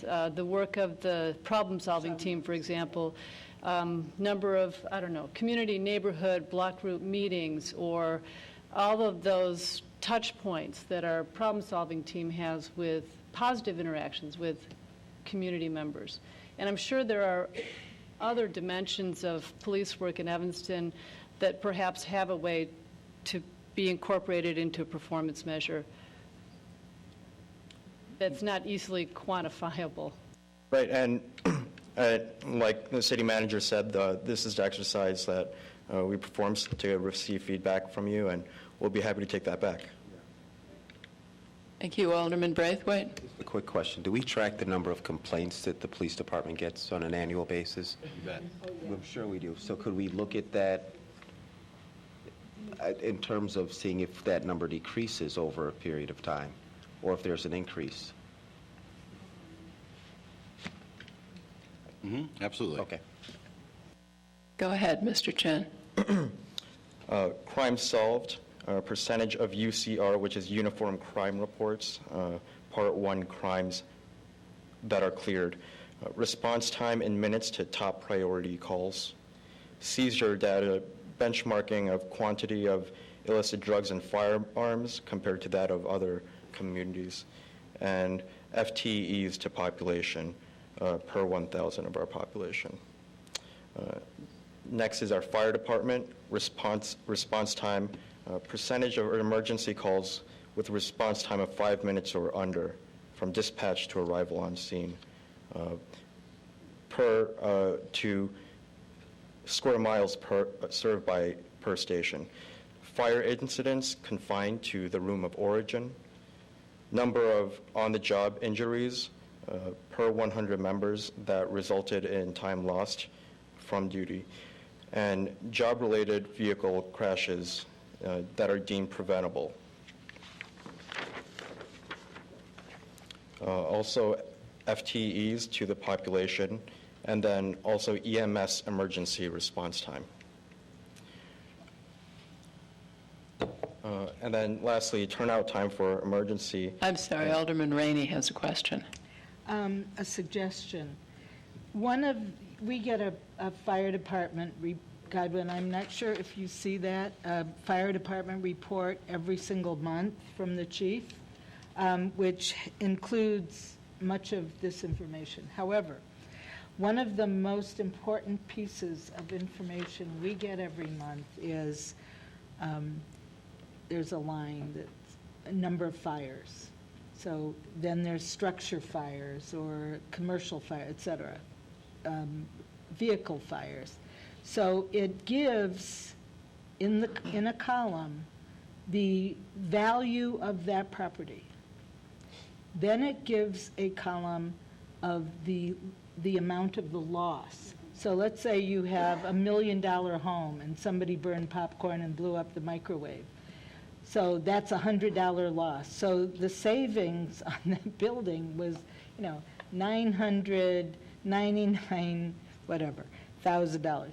Those numbers are really important when you have a major fire on $1 million home where, $300,000 loss. That could have been a total loss, except for the fact that the fire was fought very effectively. So I think the amount, and that information is provided every month by the chief, but that would be interesting to see in a layout like this. Sure. The value saved of properties. Thank you. Go ahead, Mr. Chen. Moving on to the health department, number of investigations and complaints related to communicable diseases and epidemiological investigations. Educational outreach, number of individuals per 1,000 population. Health inspections, number of restaurants, temporary food, and farmers market inspections. Alderman Grover has a question. Yes. Interruption again. This is a good example of all of the performance measures, each one of them being a number in, number out, like number in the door, number out the door. But these are core services, and they're improving the lives of Evanston residents. So if there's a way to get to that, short of doing a client satisfaction survey which adds a whole nother layer of work, to get to some of the core value that is rendered by our health department to Evanston residents, besides the fact that they show up for birth and death certificates and it is issued. I don't think there's any other way to quantify that. But the quality of care at the dental clinic, the educational activities, that's a big part of it. Is there a way to quantify that as a positive interaction? And, you know, the Mental Health Board years ago incorporated meaningful performance outcomes, performance measures into how it evaluates the human services agencies. And so maybe that could be a useful guide as to how to create performance measures that are more qualitative than quantitative. I think those performance measure criteria are still in place.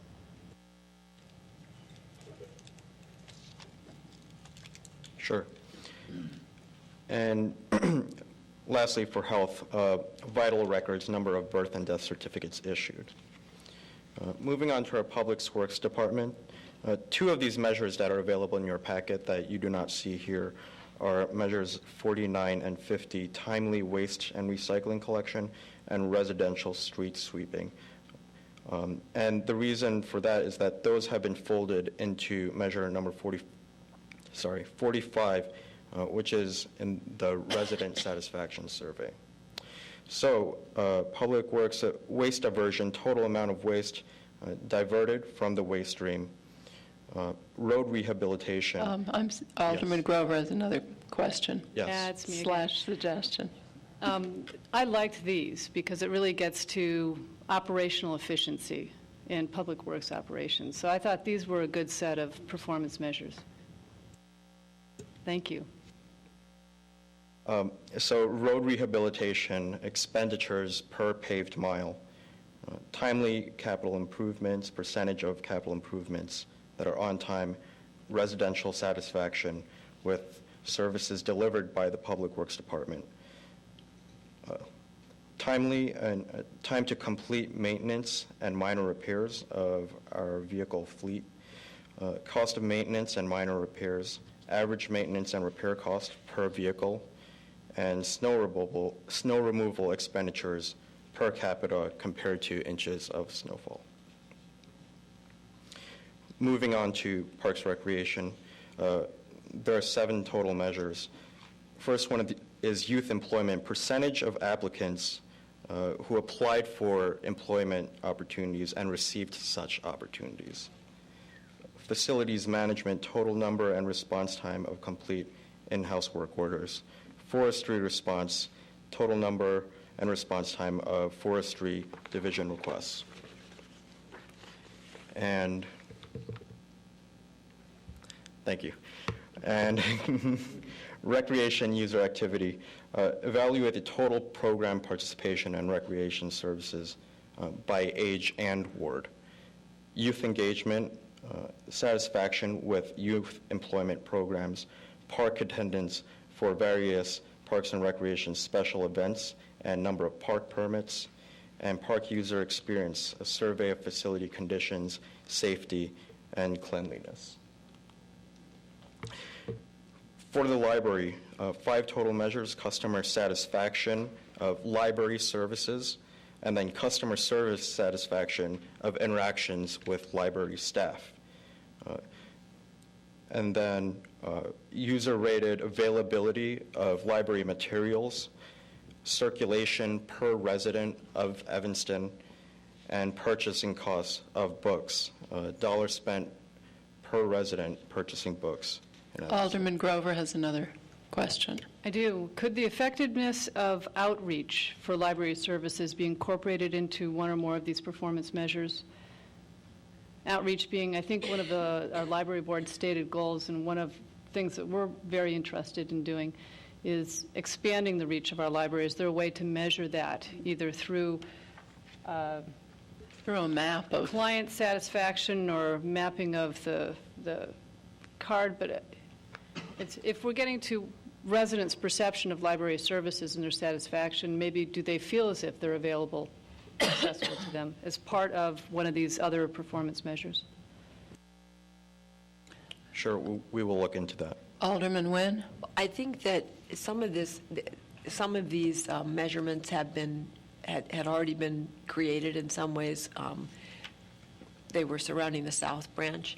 It was number of outreach programs and the number of children or adults contacted through those programs. Those were ways in which they measured those. And then I think they even followed up in terms of then a second visit to the library by that person. So That's a good measure. I like that. Yeah. Second visits are great. All right, go ahead, Mr. Chen. Sure. And lastly is our utilities department. And the broad objectives here are reliable distribution as measured by customers experiencing disruption, water complaints for number of complaints received about water's technical quality, sewer complaints in the cases of seepage, backups, or overflows, employee health and safety, benchmark days lost from work due to illness or injury, number of EPA regulation violations for regulatory compliance, water main failure rate, number of known breaks or leaks per mile of water main, and lastly, water sales. Millions of gallons of water sold to outside communities. And that concludes the performance measures. Thank you very much. Madam Mayor, members of the council, thank you for your feedback. What we've tried to do in coming to you this evening is try to come up with a collection of measures that were not so overwhelming. This replaces, Mr. Lyons, how many do we currently have? Hundreds. Yeah, we have 100 different business units plus, and they all have measures at one point. So there are, this smaller number is replacing hundreds, and I think those hundreds have completely lost any reality, yet we have, as part of the budget process, people still collecting them, looking at them. So our first priority is to come up with a set of measures that are meaningful, and what we've tried to do this evening is come to you with what we thought made sense, and appreciate so much your feedback, basically saying that for this department these make sense, but for this other department they don't make sense, and that will help make these meaningful. So we will come back to you at a future meeting with some adjustments. We've taken careful notes. I appreciate Mr. Chen's hard work on this. This is really a Goldilocks exercise. We want to make sure that the measures aren't too hot and not too cold, but they're just right, and not only are they just right citywide, but just right for each and every municipal service we perform. So, Mr. Chen, thank you for your good work this evening. Thank you. Alderman Rainey? Just a comment that under Parks, Recreation, and Community Service, there is no objective or performance measure having to do with the arts, and we might want to include one or two. Thank you. Alderman Fisk? Thank you. I'd also like to include under library, I'd like a running total of how many outside groups actually use the library facilities in terms of room rentals.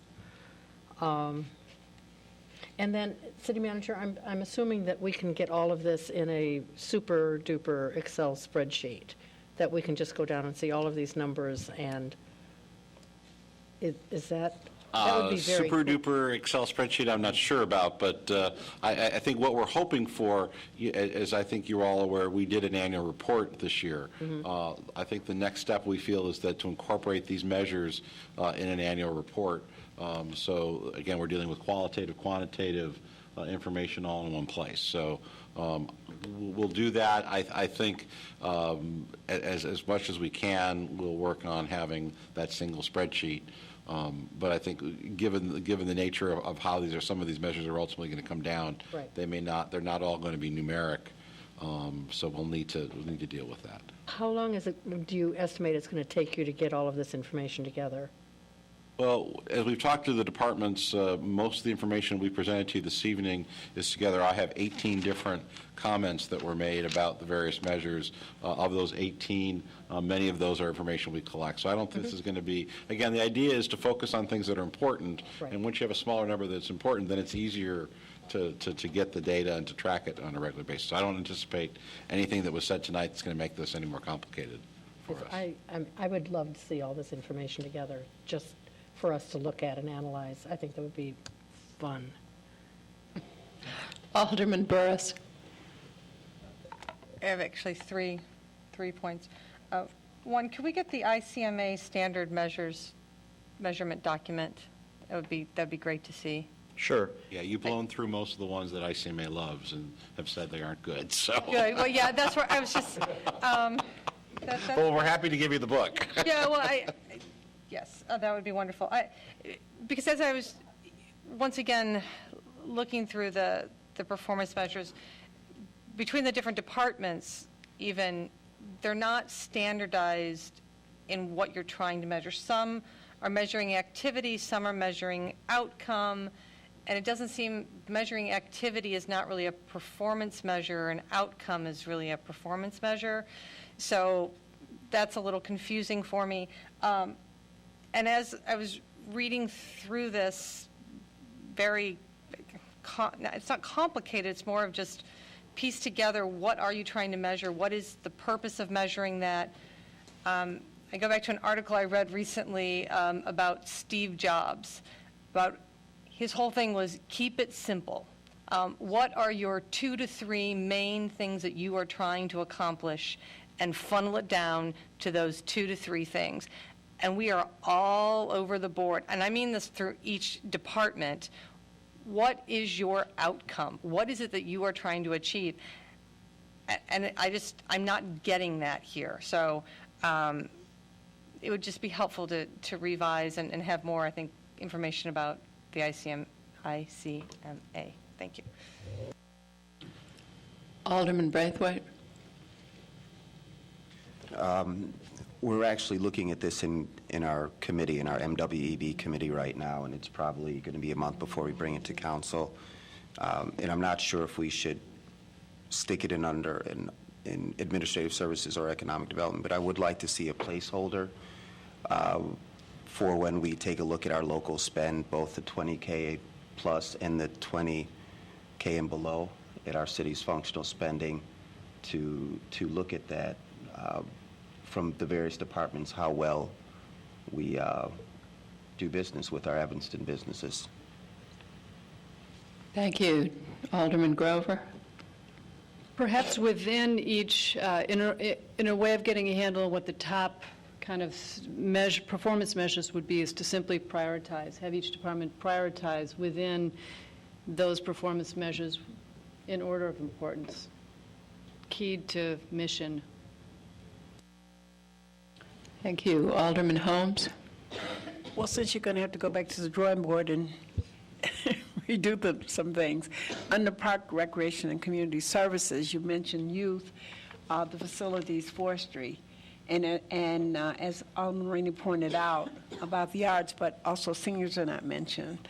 So if you want to do everything that's under that department, then if you're going to cover it like that maybe there ought to be a measure or 2 measures maybe for each one, simplifying it, not making it too much or overwhelming. Thank you. Alderman Fisk. Yeah, I agree with Alderman Holmes. We need to tie this in with our economic development goals as well. Alderman Burris, I agree with you before you leave. I agree with you. But I think this is part of a process. I mean, this is a really important step, I think, for us to take what was an unmanageable list, make it more manageable, and then hopefully crystallize that down into something that is really, really meaningful. And I think that's what we're working on. And so I'm very appreciative of the way we're going. I just think in terms of Excel spreadsheets, so it's easier for me to do that. But that is the direction we're going, and Alderman Burris is correct on that. Thank you. Mr. Chen, that is the end of our comments, I think. Thank you. Thank you very much. City Manager? Yes, next is to finish up our discussion on council goals. Mr. Chairman, Mr. Dieter, if you can bring up the next couple slides. We've talked this evening about 2 of your 13 goals. I wanted to spend just a brief moment to kind of give an update as to where we are with all the rest and let you know of some additional work that will be coming to you in the next few months. As you remember, the council selected 5 goals as your priority goals. Economic development, I think you're all aware of our efforts there. We had a very successful economic development summit on Friday. The council's adopted an economic development plan, a revision of a plan over the last couple of months. So I think everything is moving forward, and I think you're pretty well aware of our activities there. In the area of capital improvement program planning, you're going to hear from Mr. Lyons and his staff in a few minutes about the current state of our capital improvement program. However, we've really not had an opportunity to meet with you specifically about capital improvement program planning. So what we're considering is having an evening like this specifically to look at the capital budget, to look at the projects we're working on, and to have the council's involvement, probably summertime involvement, so that when we come back to you in the fall with a budget, we have a better a place with that. So the plan would be to have that exercise and to hopefully institutionalize that process with you in the summer months, so as we come up with the budget in the fall that we have that available. Efficiency and effectiveness of services, we've discussed a major component of that this evening. Safety issues at your third Monday meeting in June, on June 18th, Chief Eddington and Director of Public Works Robinson will be here to talk about citywide safety and also a specific focus on pedestrian safety. So they'll be here on June 18th. And then in the area of youth services, that's primarily our at-risk youth program, and we'll have representatives from our Parks, Recreation, and Community Services Department here on June 18th to provide an update there. So those are the 5 priority council goals. Then you have the balance of the list in the area of affordable housing. The council received a report from the Mayor's Task Force on Homelessness a few meetings back. That really has been the focus of some of the new work we've been doing. We're now evaluating that report and coming up with a work plan to implement the pieces of that. The other large piece of our affordable housing program right now is the NSP2 program. Mayor Tisdale has suggested that we do an open house with one of the properties to showcase the work of many of the Evanston residents who have been subcontractors on these facilities. So that's been scheduled. I apologize, I don't know the date off the top of my head. So those have been our 2 main focus areas in affordable housing, the Mayor's Homeless Task Force as well as the NSP2 program. The Climate Action Plan, Catherine will be here on June 18th to give an update on our implementation of the Climate Action Plan. The next council goal is development services and design review. Steve Griffin, our Community and Economic Development Director, is here, and I'd like to call on him for a moment to talk about the work that he's been doing, starting working with our land use citizen committees, and to give an update on that. Good evening, Mayor, City Council, City Manager, and Deputy Clerk. Steve Griffin with the Economic and Community and Economic Development Department. As Mr. Bach was saying, much of our focus for the last several months have been on the Plan Commission, Sign Review and Appeals Board, and Zoning Board of Review. Alderman Tindem hit it on the nail. Some of the processes that they had would catch projects up not just weeks but months. And we've worked with the Plan Commission, for example, working with the Sign Review Board, and that's done. But the Zoning Board and Review is still to go, where we've updated their rules and of order and business, where they now have time frames of which they'll render a decision. Before either an application or a presentation by a developer, literally one of them I went to took an hour and 42 minutes before there was the first question from the Plan Commission. So in the updated the rules and of order, they have these time frames now, and then they have staff presentation times, applicant presentation time, and citizen comment times with various limits. the council in due time may want to take it a step further and, for example, for a special use permit or a plan unit development, in your ordinance, you could give a time frame for which the Plan Commission or Zoning Board of Appeals to act within 60 days, 90 days, whatever that be. But I think we made a very big first step by at least getting these time frames down and see how that goes for the next several weeks or months. The other thing we did late last year was reorganize the building plan review section. The permit counter used to report to the property standards supervisor. It didn't make sense to me and wanted to have that be a direct report to the head of plan review, because then the permit questions could be handled by them as a go-to person, so that's been done. And then the last step we're working on, we've made big strides, and that is the whole zoning analysis step. For any applicant, a homeowner, a new use that wants to go in, the first step they have to do in a zoning office is to get this zoning analysis. And what we've done now is made it much more customer-centric. So instead of just telling the applicant or the homeowner what's wrong or what's not met with the application, we actually now identify either a project facilitator, who the next step's going to be, or offer what paths to approval process they have, and or tips for them to comply or an alternative compliance. So that's done now. We've instituted an interdepartmental process for staff reviews of site plan reviews. It used to be where when Spark had a meeting, that was the first time plans were being presented, and sometimes these could be significant development application. Now we have an informal process that we have where applicants meet one-on-one with the Public Works Department, Utilities Department, to go over those plans so that they have an idea then when the Spark meeting is scheduled. We still have a couple things to do. I want to have a weekly report of all applications received and presented to the council at the end of each week. And then at your rules committee on July the 2nd, we have a Spark presentation, and like to solicit the comments of the council on what you think could be done to better that process, so that, in my words, and you've heard me say, so that you're not surprised like we are when that's scheduled for the very first time on Spark. So that's what we're doing so far, and I'd be glad to answer any questions that the council might have. Thank you. Thank you.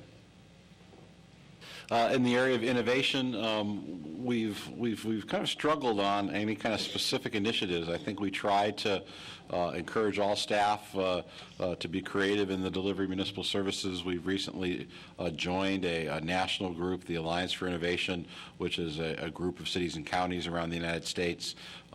We discovered that we're doing pretty well in many of the areas that we have, but Mr. Chin and I are actually working together to continue to look for ways to move that council goal forward.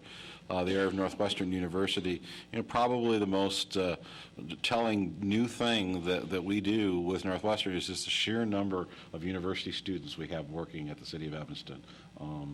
We have interns and people working as part of specific class projects, literally in every department of the city, really providing interest and excitement and new information about how we do business in small ways, in big ways, all around the organization. So that's a very positive piece of our interaction with Northwestern, and it continues. Alderman Grover. It's a funny coincidence, because my intern emailed me today asking if there were a way to encourage more aldermen to secure interns through the Center for Civic Engagement. And I don't think he understood that we actually do work closely with the Center for Civic Engagement, but he's been so pleased with his internship.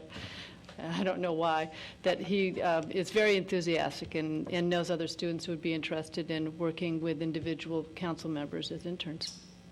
His name is Wilson Shirley. I have to put in a plug for Wilson. Thank you. Police and fire pension issues fortunately have not been a focus of the work of the General Assembly in Springfield, but as we are working on actuarial studies for the next cycle, that will be coming back to you again soon with those numbers to begin looking at funding issues for the police and fire pensions as we go into fiscal year 2013. The Robert Crown Center improvements, that project, we've received 3 proposals from the firms. We've been reviewing those. A meeting of the Joint Committee of Representatives from the Recreation Board of the City Council is meeting next week to review those 3 and to make a recommendation to the full City Council to begin negotiations with one of those firms. We hope to have that information to you here on June the 18th. And then finally, the Visual and Performing Arts Goal we've spent a few minutes on already this evening. So, Madam Mayor, members of the council, thank you for your time talking about the arts, talking about the performance measurement, very valuable, important conversations. I recognize this is something we don't get a chance to do very often, to talk with you about these larger issues, but very much appreciate your time this evening with that. Thank you. Next is the first quarter financial report for fiscal year 2012. Madam Mayor, we're going to roll all this, I think, together. So we have... Given the hour, that would be excellent. The first quarter report, which we'll give you highlights. I think spend a little bit more time on the capital improvement plan. And then we have 2 items for action, Resolution 44R12 and 45R12, dealing with some amendments to the budget to come into compliance with previous actions of the council. Mr. Lyons is here. Good evening. Good evening, Madam Mayor, members of council, Manager Bobkowitz, and Deputy Clerk, Marty Lyons, Assistant City Manager, CFO. Just to do as the City Manager noted, I can summarize the first quarter report very quickly in saying we are just about on budget. If you looked at our numbers, what you would see is that I don't have someone took the clicker out of here.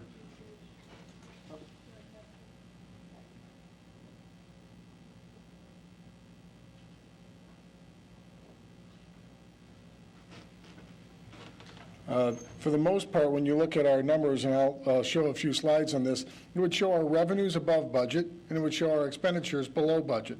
This is our first year in a calendar year situation, and so for the most part, our situation in the first quarter will be, I think, a common one, as long as the county likes to play nice and distribute taxes in a timely manner, and that is we will be in a good position for the most part every first quarter.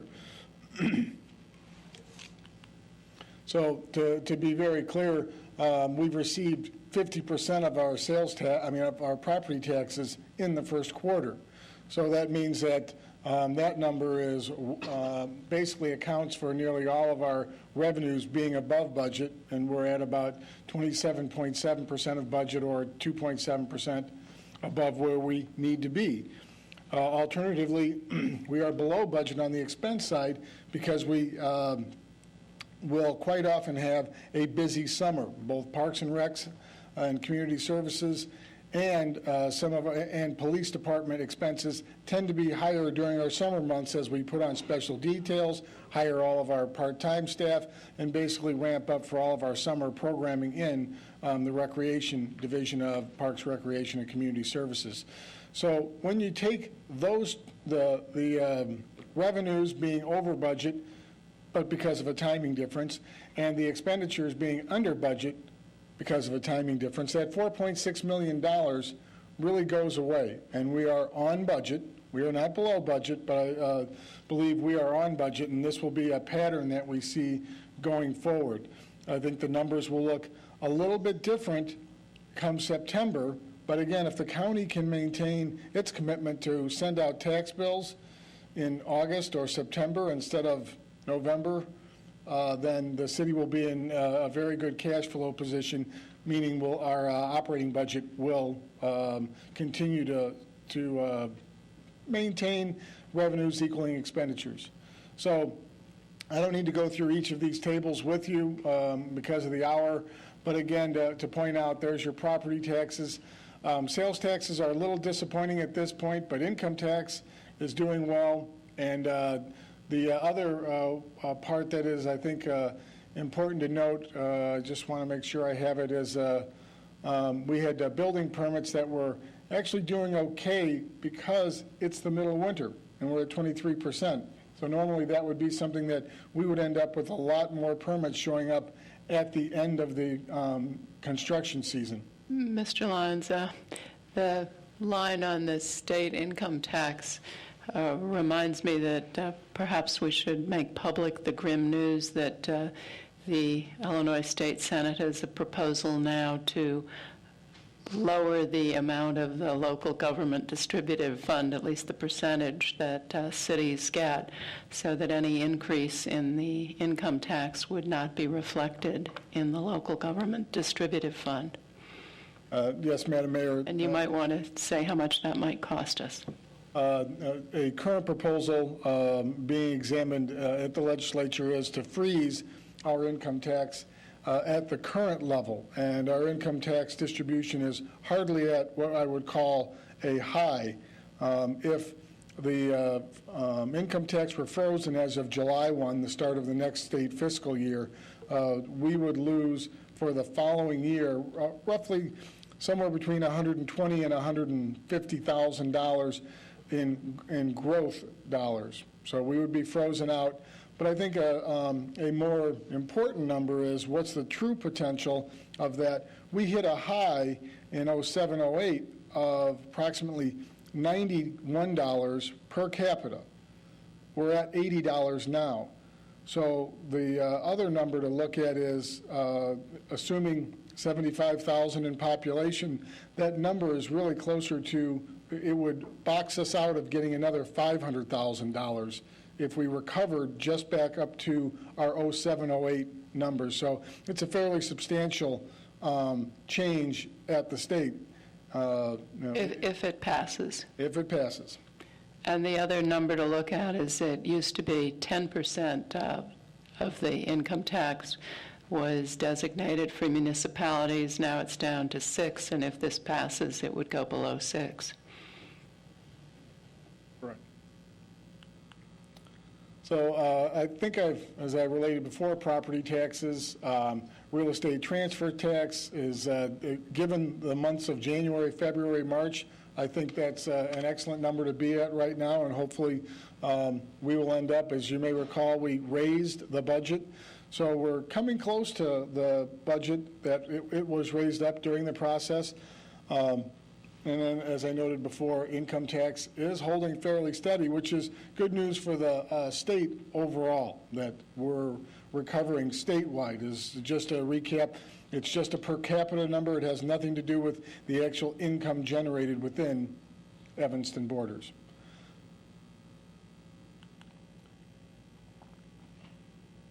And one other part, again, our licenses, that's the major share. I try to avoid saying the lion's share when I'm doing presentations. But that has a lot to do with our vehicle stickers, and that shows up at the end of the year. I referenced building permits already, and I'll keep on moving. Again, I think what's important to note, that we've noted before, Parks, Recs, Community Services at under 19%, so that reflects their seasonal. City administration, part of that is that there is the general fund contingency in city administration, which we hold and hold and hold, and if it's not used, so that is reflected there. In the past, both fire and life safety and police departments have always straddled the budgets. It's good news to see them with a little bit of room on their budgets going into the summer months. So overall, again, at 22.1%, I would call that being on budget because we expect seasonal expenses. Thank you. And I think that was a good explanation. Just a real quick overview are other funds that are operating funds. We have the water being below budget and sewer well below budget. That is seasonal. We're just looking at our winter months. And both of them also have bonds and capital projects, neither of which have been issued. So those also draw those numbers down. Parking fund does have two major bond payments that happen in June and December each year, so that's why you see just under 9% in total expenses. It does have a little under $1 million in capital projects this year as well. We are watching the revenues very closely, though, because we did have the substantial increase in meter fees. So at 21.1%, please just realize that that did not take effect until February 1, so we only had 2 months in the quarter of the higher fees. And then finally, solid waste, the revenues being at 20.6 and the expenses being below budget both have a lot to do with the cyclical nature of no yard waste activities at all have happened to date, and so we will catch up in those areas at year end.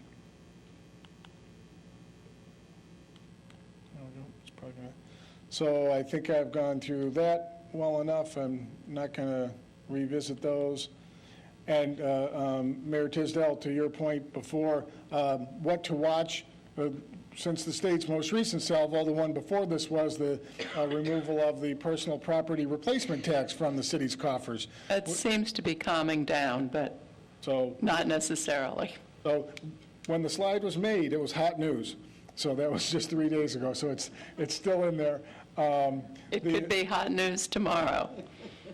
But as the city manager pointed out earlier, the music building at Northwestern, along with the visitor center, and along with some of our other non-university related building, I think that building and other permit revenues are a thing to watch on the positive side. On the negative side, grant receipts, we are watching those as much as possible and still doing our best to get our grants wherever we can. I've hit the property replacement, and then the next one was the discussion on the income tax. And the just in general, we'll be monitoring all the operating expenses, especially we started off this year. We have not revved up the summer detail yet for police. Last year at this time, it had just started 2 weeks early. So we are in better shape this year from that perspective. The other fund expenses, as you all know from executive sessions, we've been settling claims, and we are happy to be settling claims, especially those that were multiple years old, but we are watching our cash flow as well. We are self-funded for those claim settlements. And then, as we'll talk a little bit later, our capital projects, the timing of those projects, on a good note, we've had very tremendous pricing with, I think, one exception where we had something come in at budget. Or it was, I think, $40,000, $860,000 project where we think it's going to be at $900,000. Other than that, everything has been substantially under the engineer's estimate / budget for a lot of our capital projects. So that's been a positive as far as stretching our dollar. That's the quarterly. And Mr. City Manager, we also would have the ability with respect to, if the hour is such, both the budget amendment and the amendment to the resolution, having the information in the council's hands was a very big step. They could be approved on any given night. They're both resolutions, depending on the council's wishes. They could also go to the 29th for approval, and they would not impact current processes or our schedules for operations and the moving forward of actual projects. We are not in any way going to go over any given budget at the 5th month.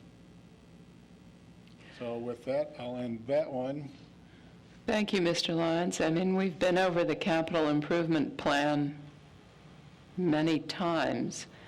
And Madam Mayor, maybe we can just, if there's any questions that the council has about any of the information there, I think the reports are fairly complete. We just wanted to be able to report to you the current status of where those are and the available funds from projects that weren't completed, but we'd be happy just to leave it by answering questions. Do you want us to accept and place the fiscal year 2011 capital improvement plan year-end report on file? As well as the quarterly report. I think that's also something we've been placing on file. Okay, as well as the quarterly report. I move that we accept the quarterly report and the capital improvement report for 2011 and place them on file. Thank you. It's been moved and seconded. Is there any further discussion? All in favor say aye. Aye. Opposed? The ayes have it. And Madam Mayor, would you like to take the two resolutions this evening, or would you like to continue them to your next meeting? Alderman Rainey? I would like to at least continue the discussion about a couple of things having to do with the tax increment financing district at Howard and Hartree. Today, I met with staff out on the street. We've agreed not to begin any work or any changes until we have a neighborhood meeting. I'm going to ask that you give me this time. This neighborhood has never benefited one penny from this TIF, as other neighborhoods have benefited from other TIFs. So I need some time as we put together some projects.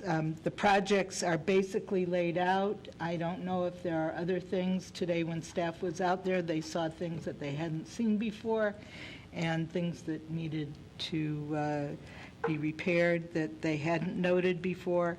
And so I think it's very important that we hold off on that for the time being. So I don't know how that affects anything, but I would like to do that. Also, there is a provision in here for the Howard Hartree TIF that we, what was the number, $1.3 million?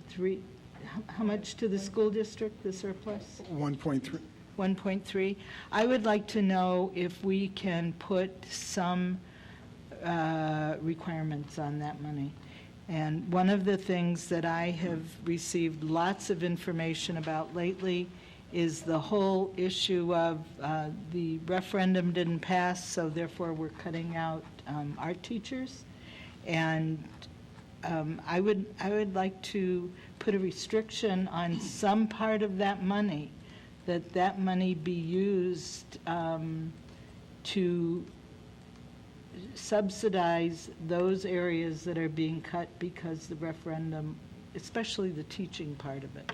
And I haven't worked through that yet because it's only been in the last 2 days that I've been getting the information and asking to be part of a campaign, et cetera, which I don't know anything about at this point.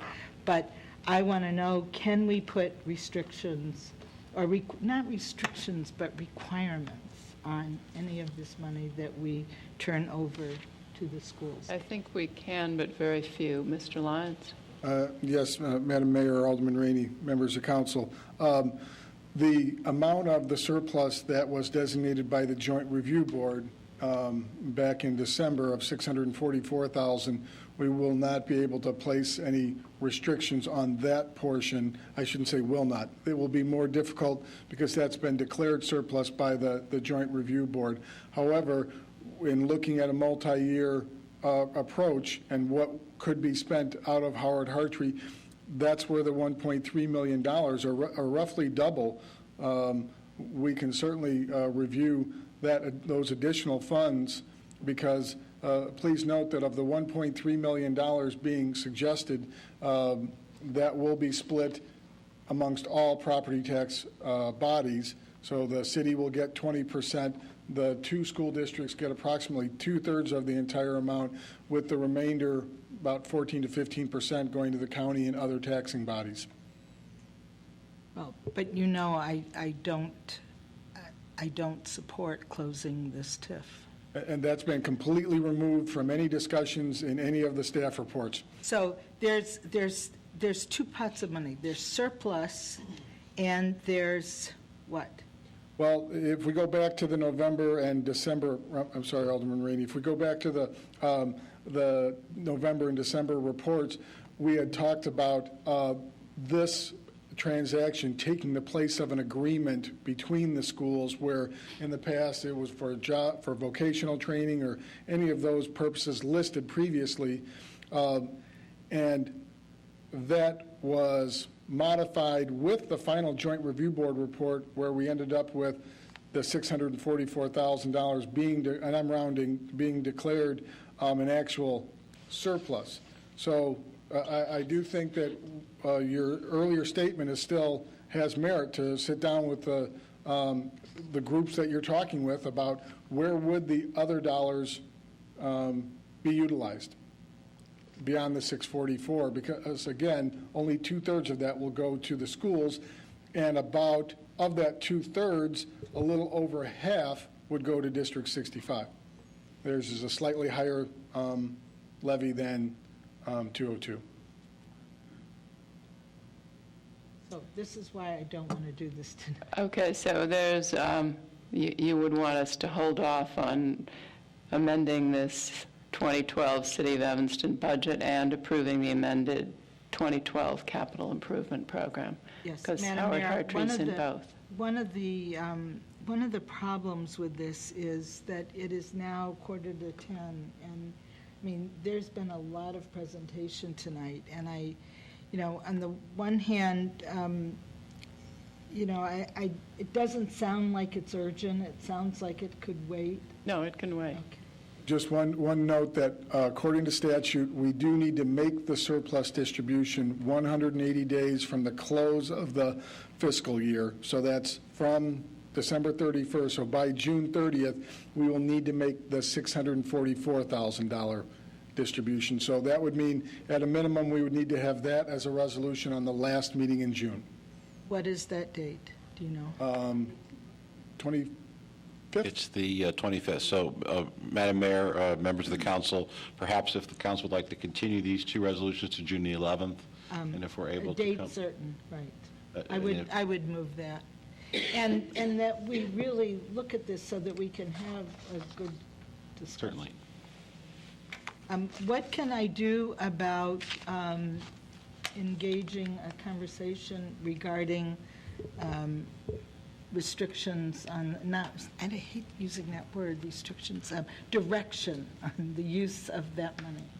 And Madam Mayor, Alderman Rainey, we can have the Corporation Council provide some advice. One of the things that I was thinking about earlier in the day would be to use the City School Liaison Committee, but then I saw that their last meeting was last week. Thursday, yeah, the 17th it was. So unless they could have a special meeting to discuss this. Madam Mayor, Alderman Ray, perhaps we could come back between now and the 11th with an opinion from the Corporation Council on options, have this on for the 11th. If there's additional discussion the council would like to do after that, we still have some time as far as the larger disbursement would be required by your last meeting in June on the 25th. And I think your concerns are more with District 65 than with 202. Yes, absolutely. And for those who weren't here back in the day, which wasn't too long ago, when we directed, and I think it was by state statute, that money that we gave earlier to the schools, the TIF statute said that it had to be used for job development and et cetera, but we were never able to audit the use of that money. We remember, Alderman? That was the high school. Yeah, right, that's what I'm talking about. We were never able really to know how that money was spent. It's my long ago murky memory that workforce development is the one thing that we can tell them they have to use it for. But, The rest of it is very dangerous territory. yeah, So, but I could well be, talk to I'm the not sure. Corporation Council, Alderman I'm Ray. not sure if that's this pot of money or the other pot, the surplus or the whatever, so let's just see if we can. Okay, so that would conclude our meeting, City Manager, if we Yes, ma'am. delay the others to a date certain. Does anyone want to make a motion to adjourn? It's been moved and seconded. All in favor, say aye. Aye. Wow. That was a good eye from over there.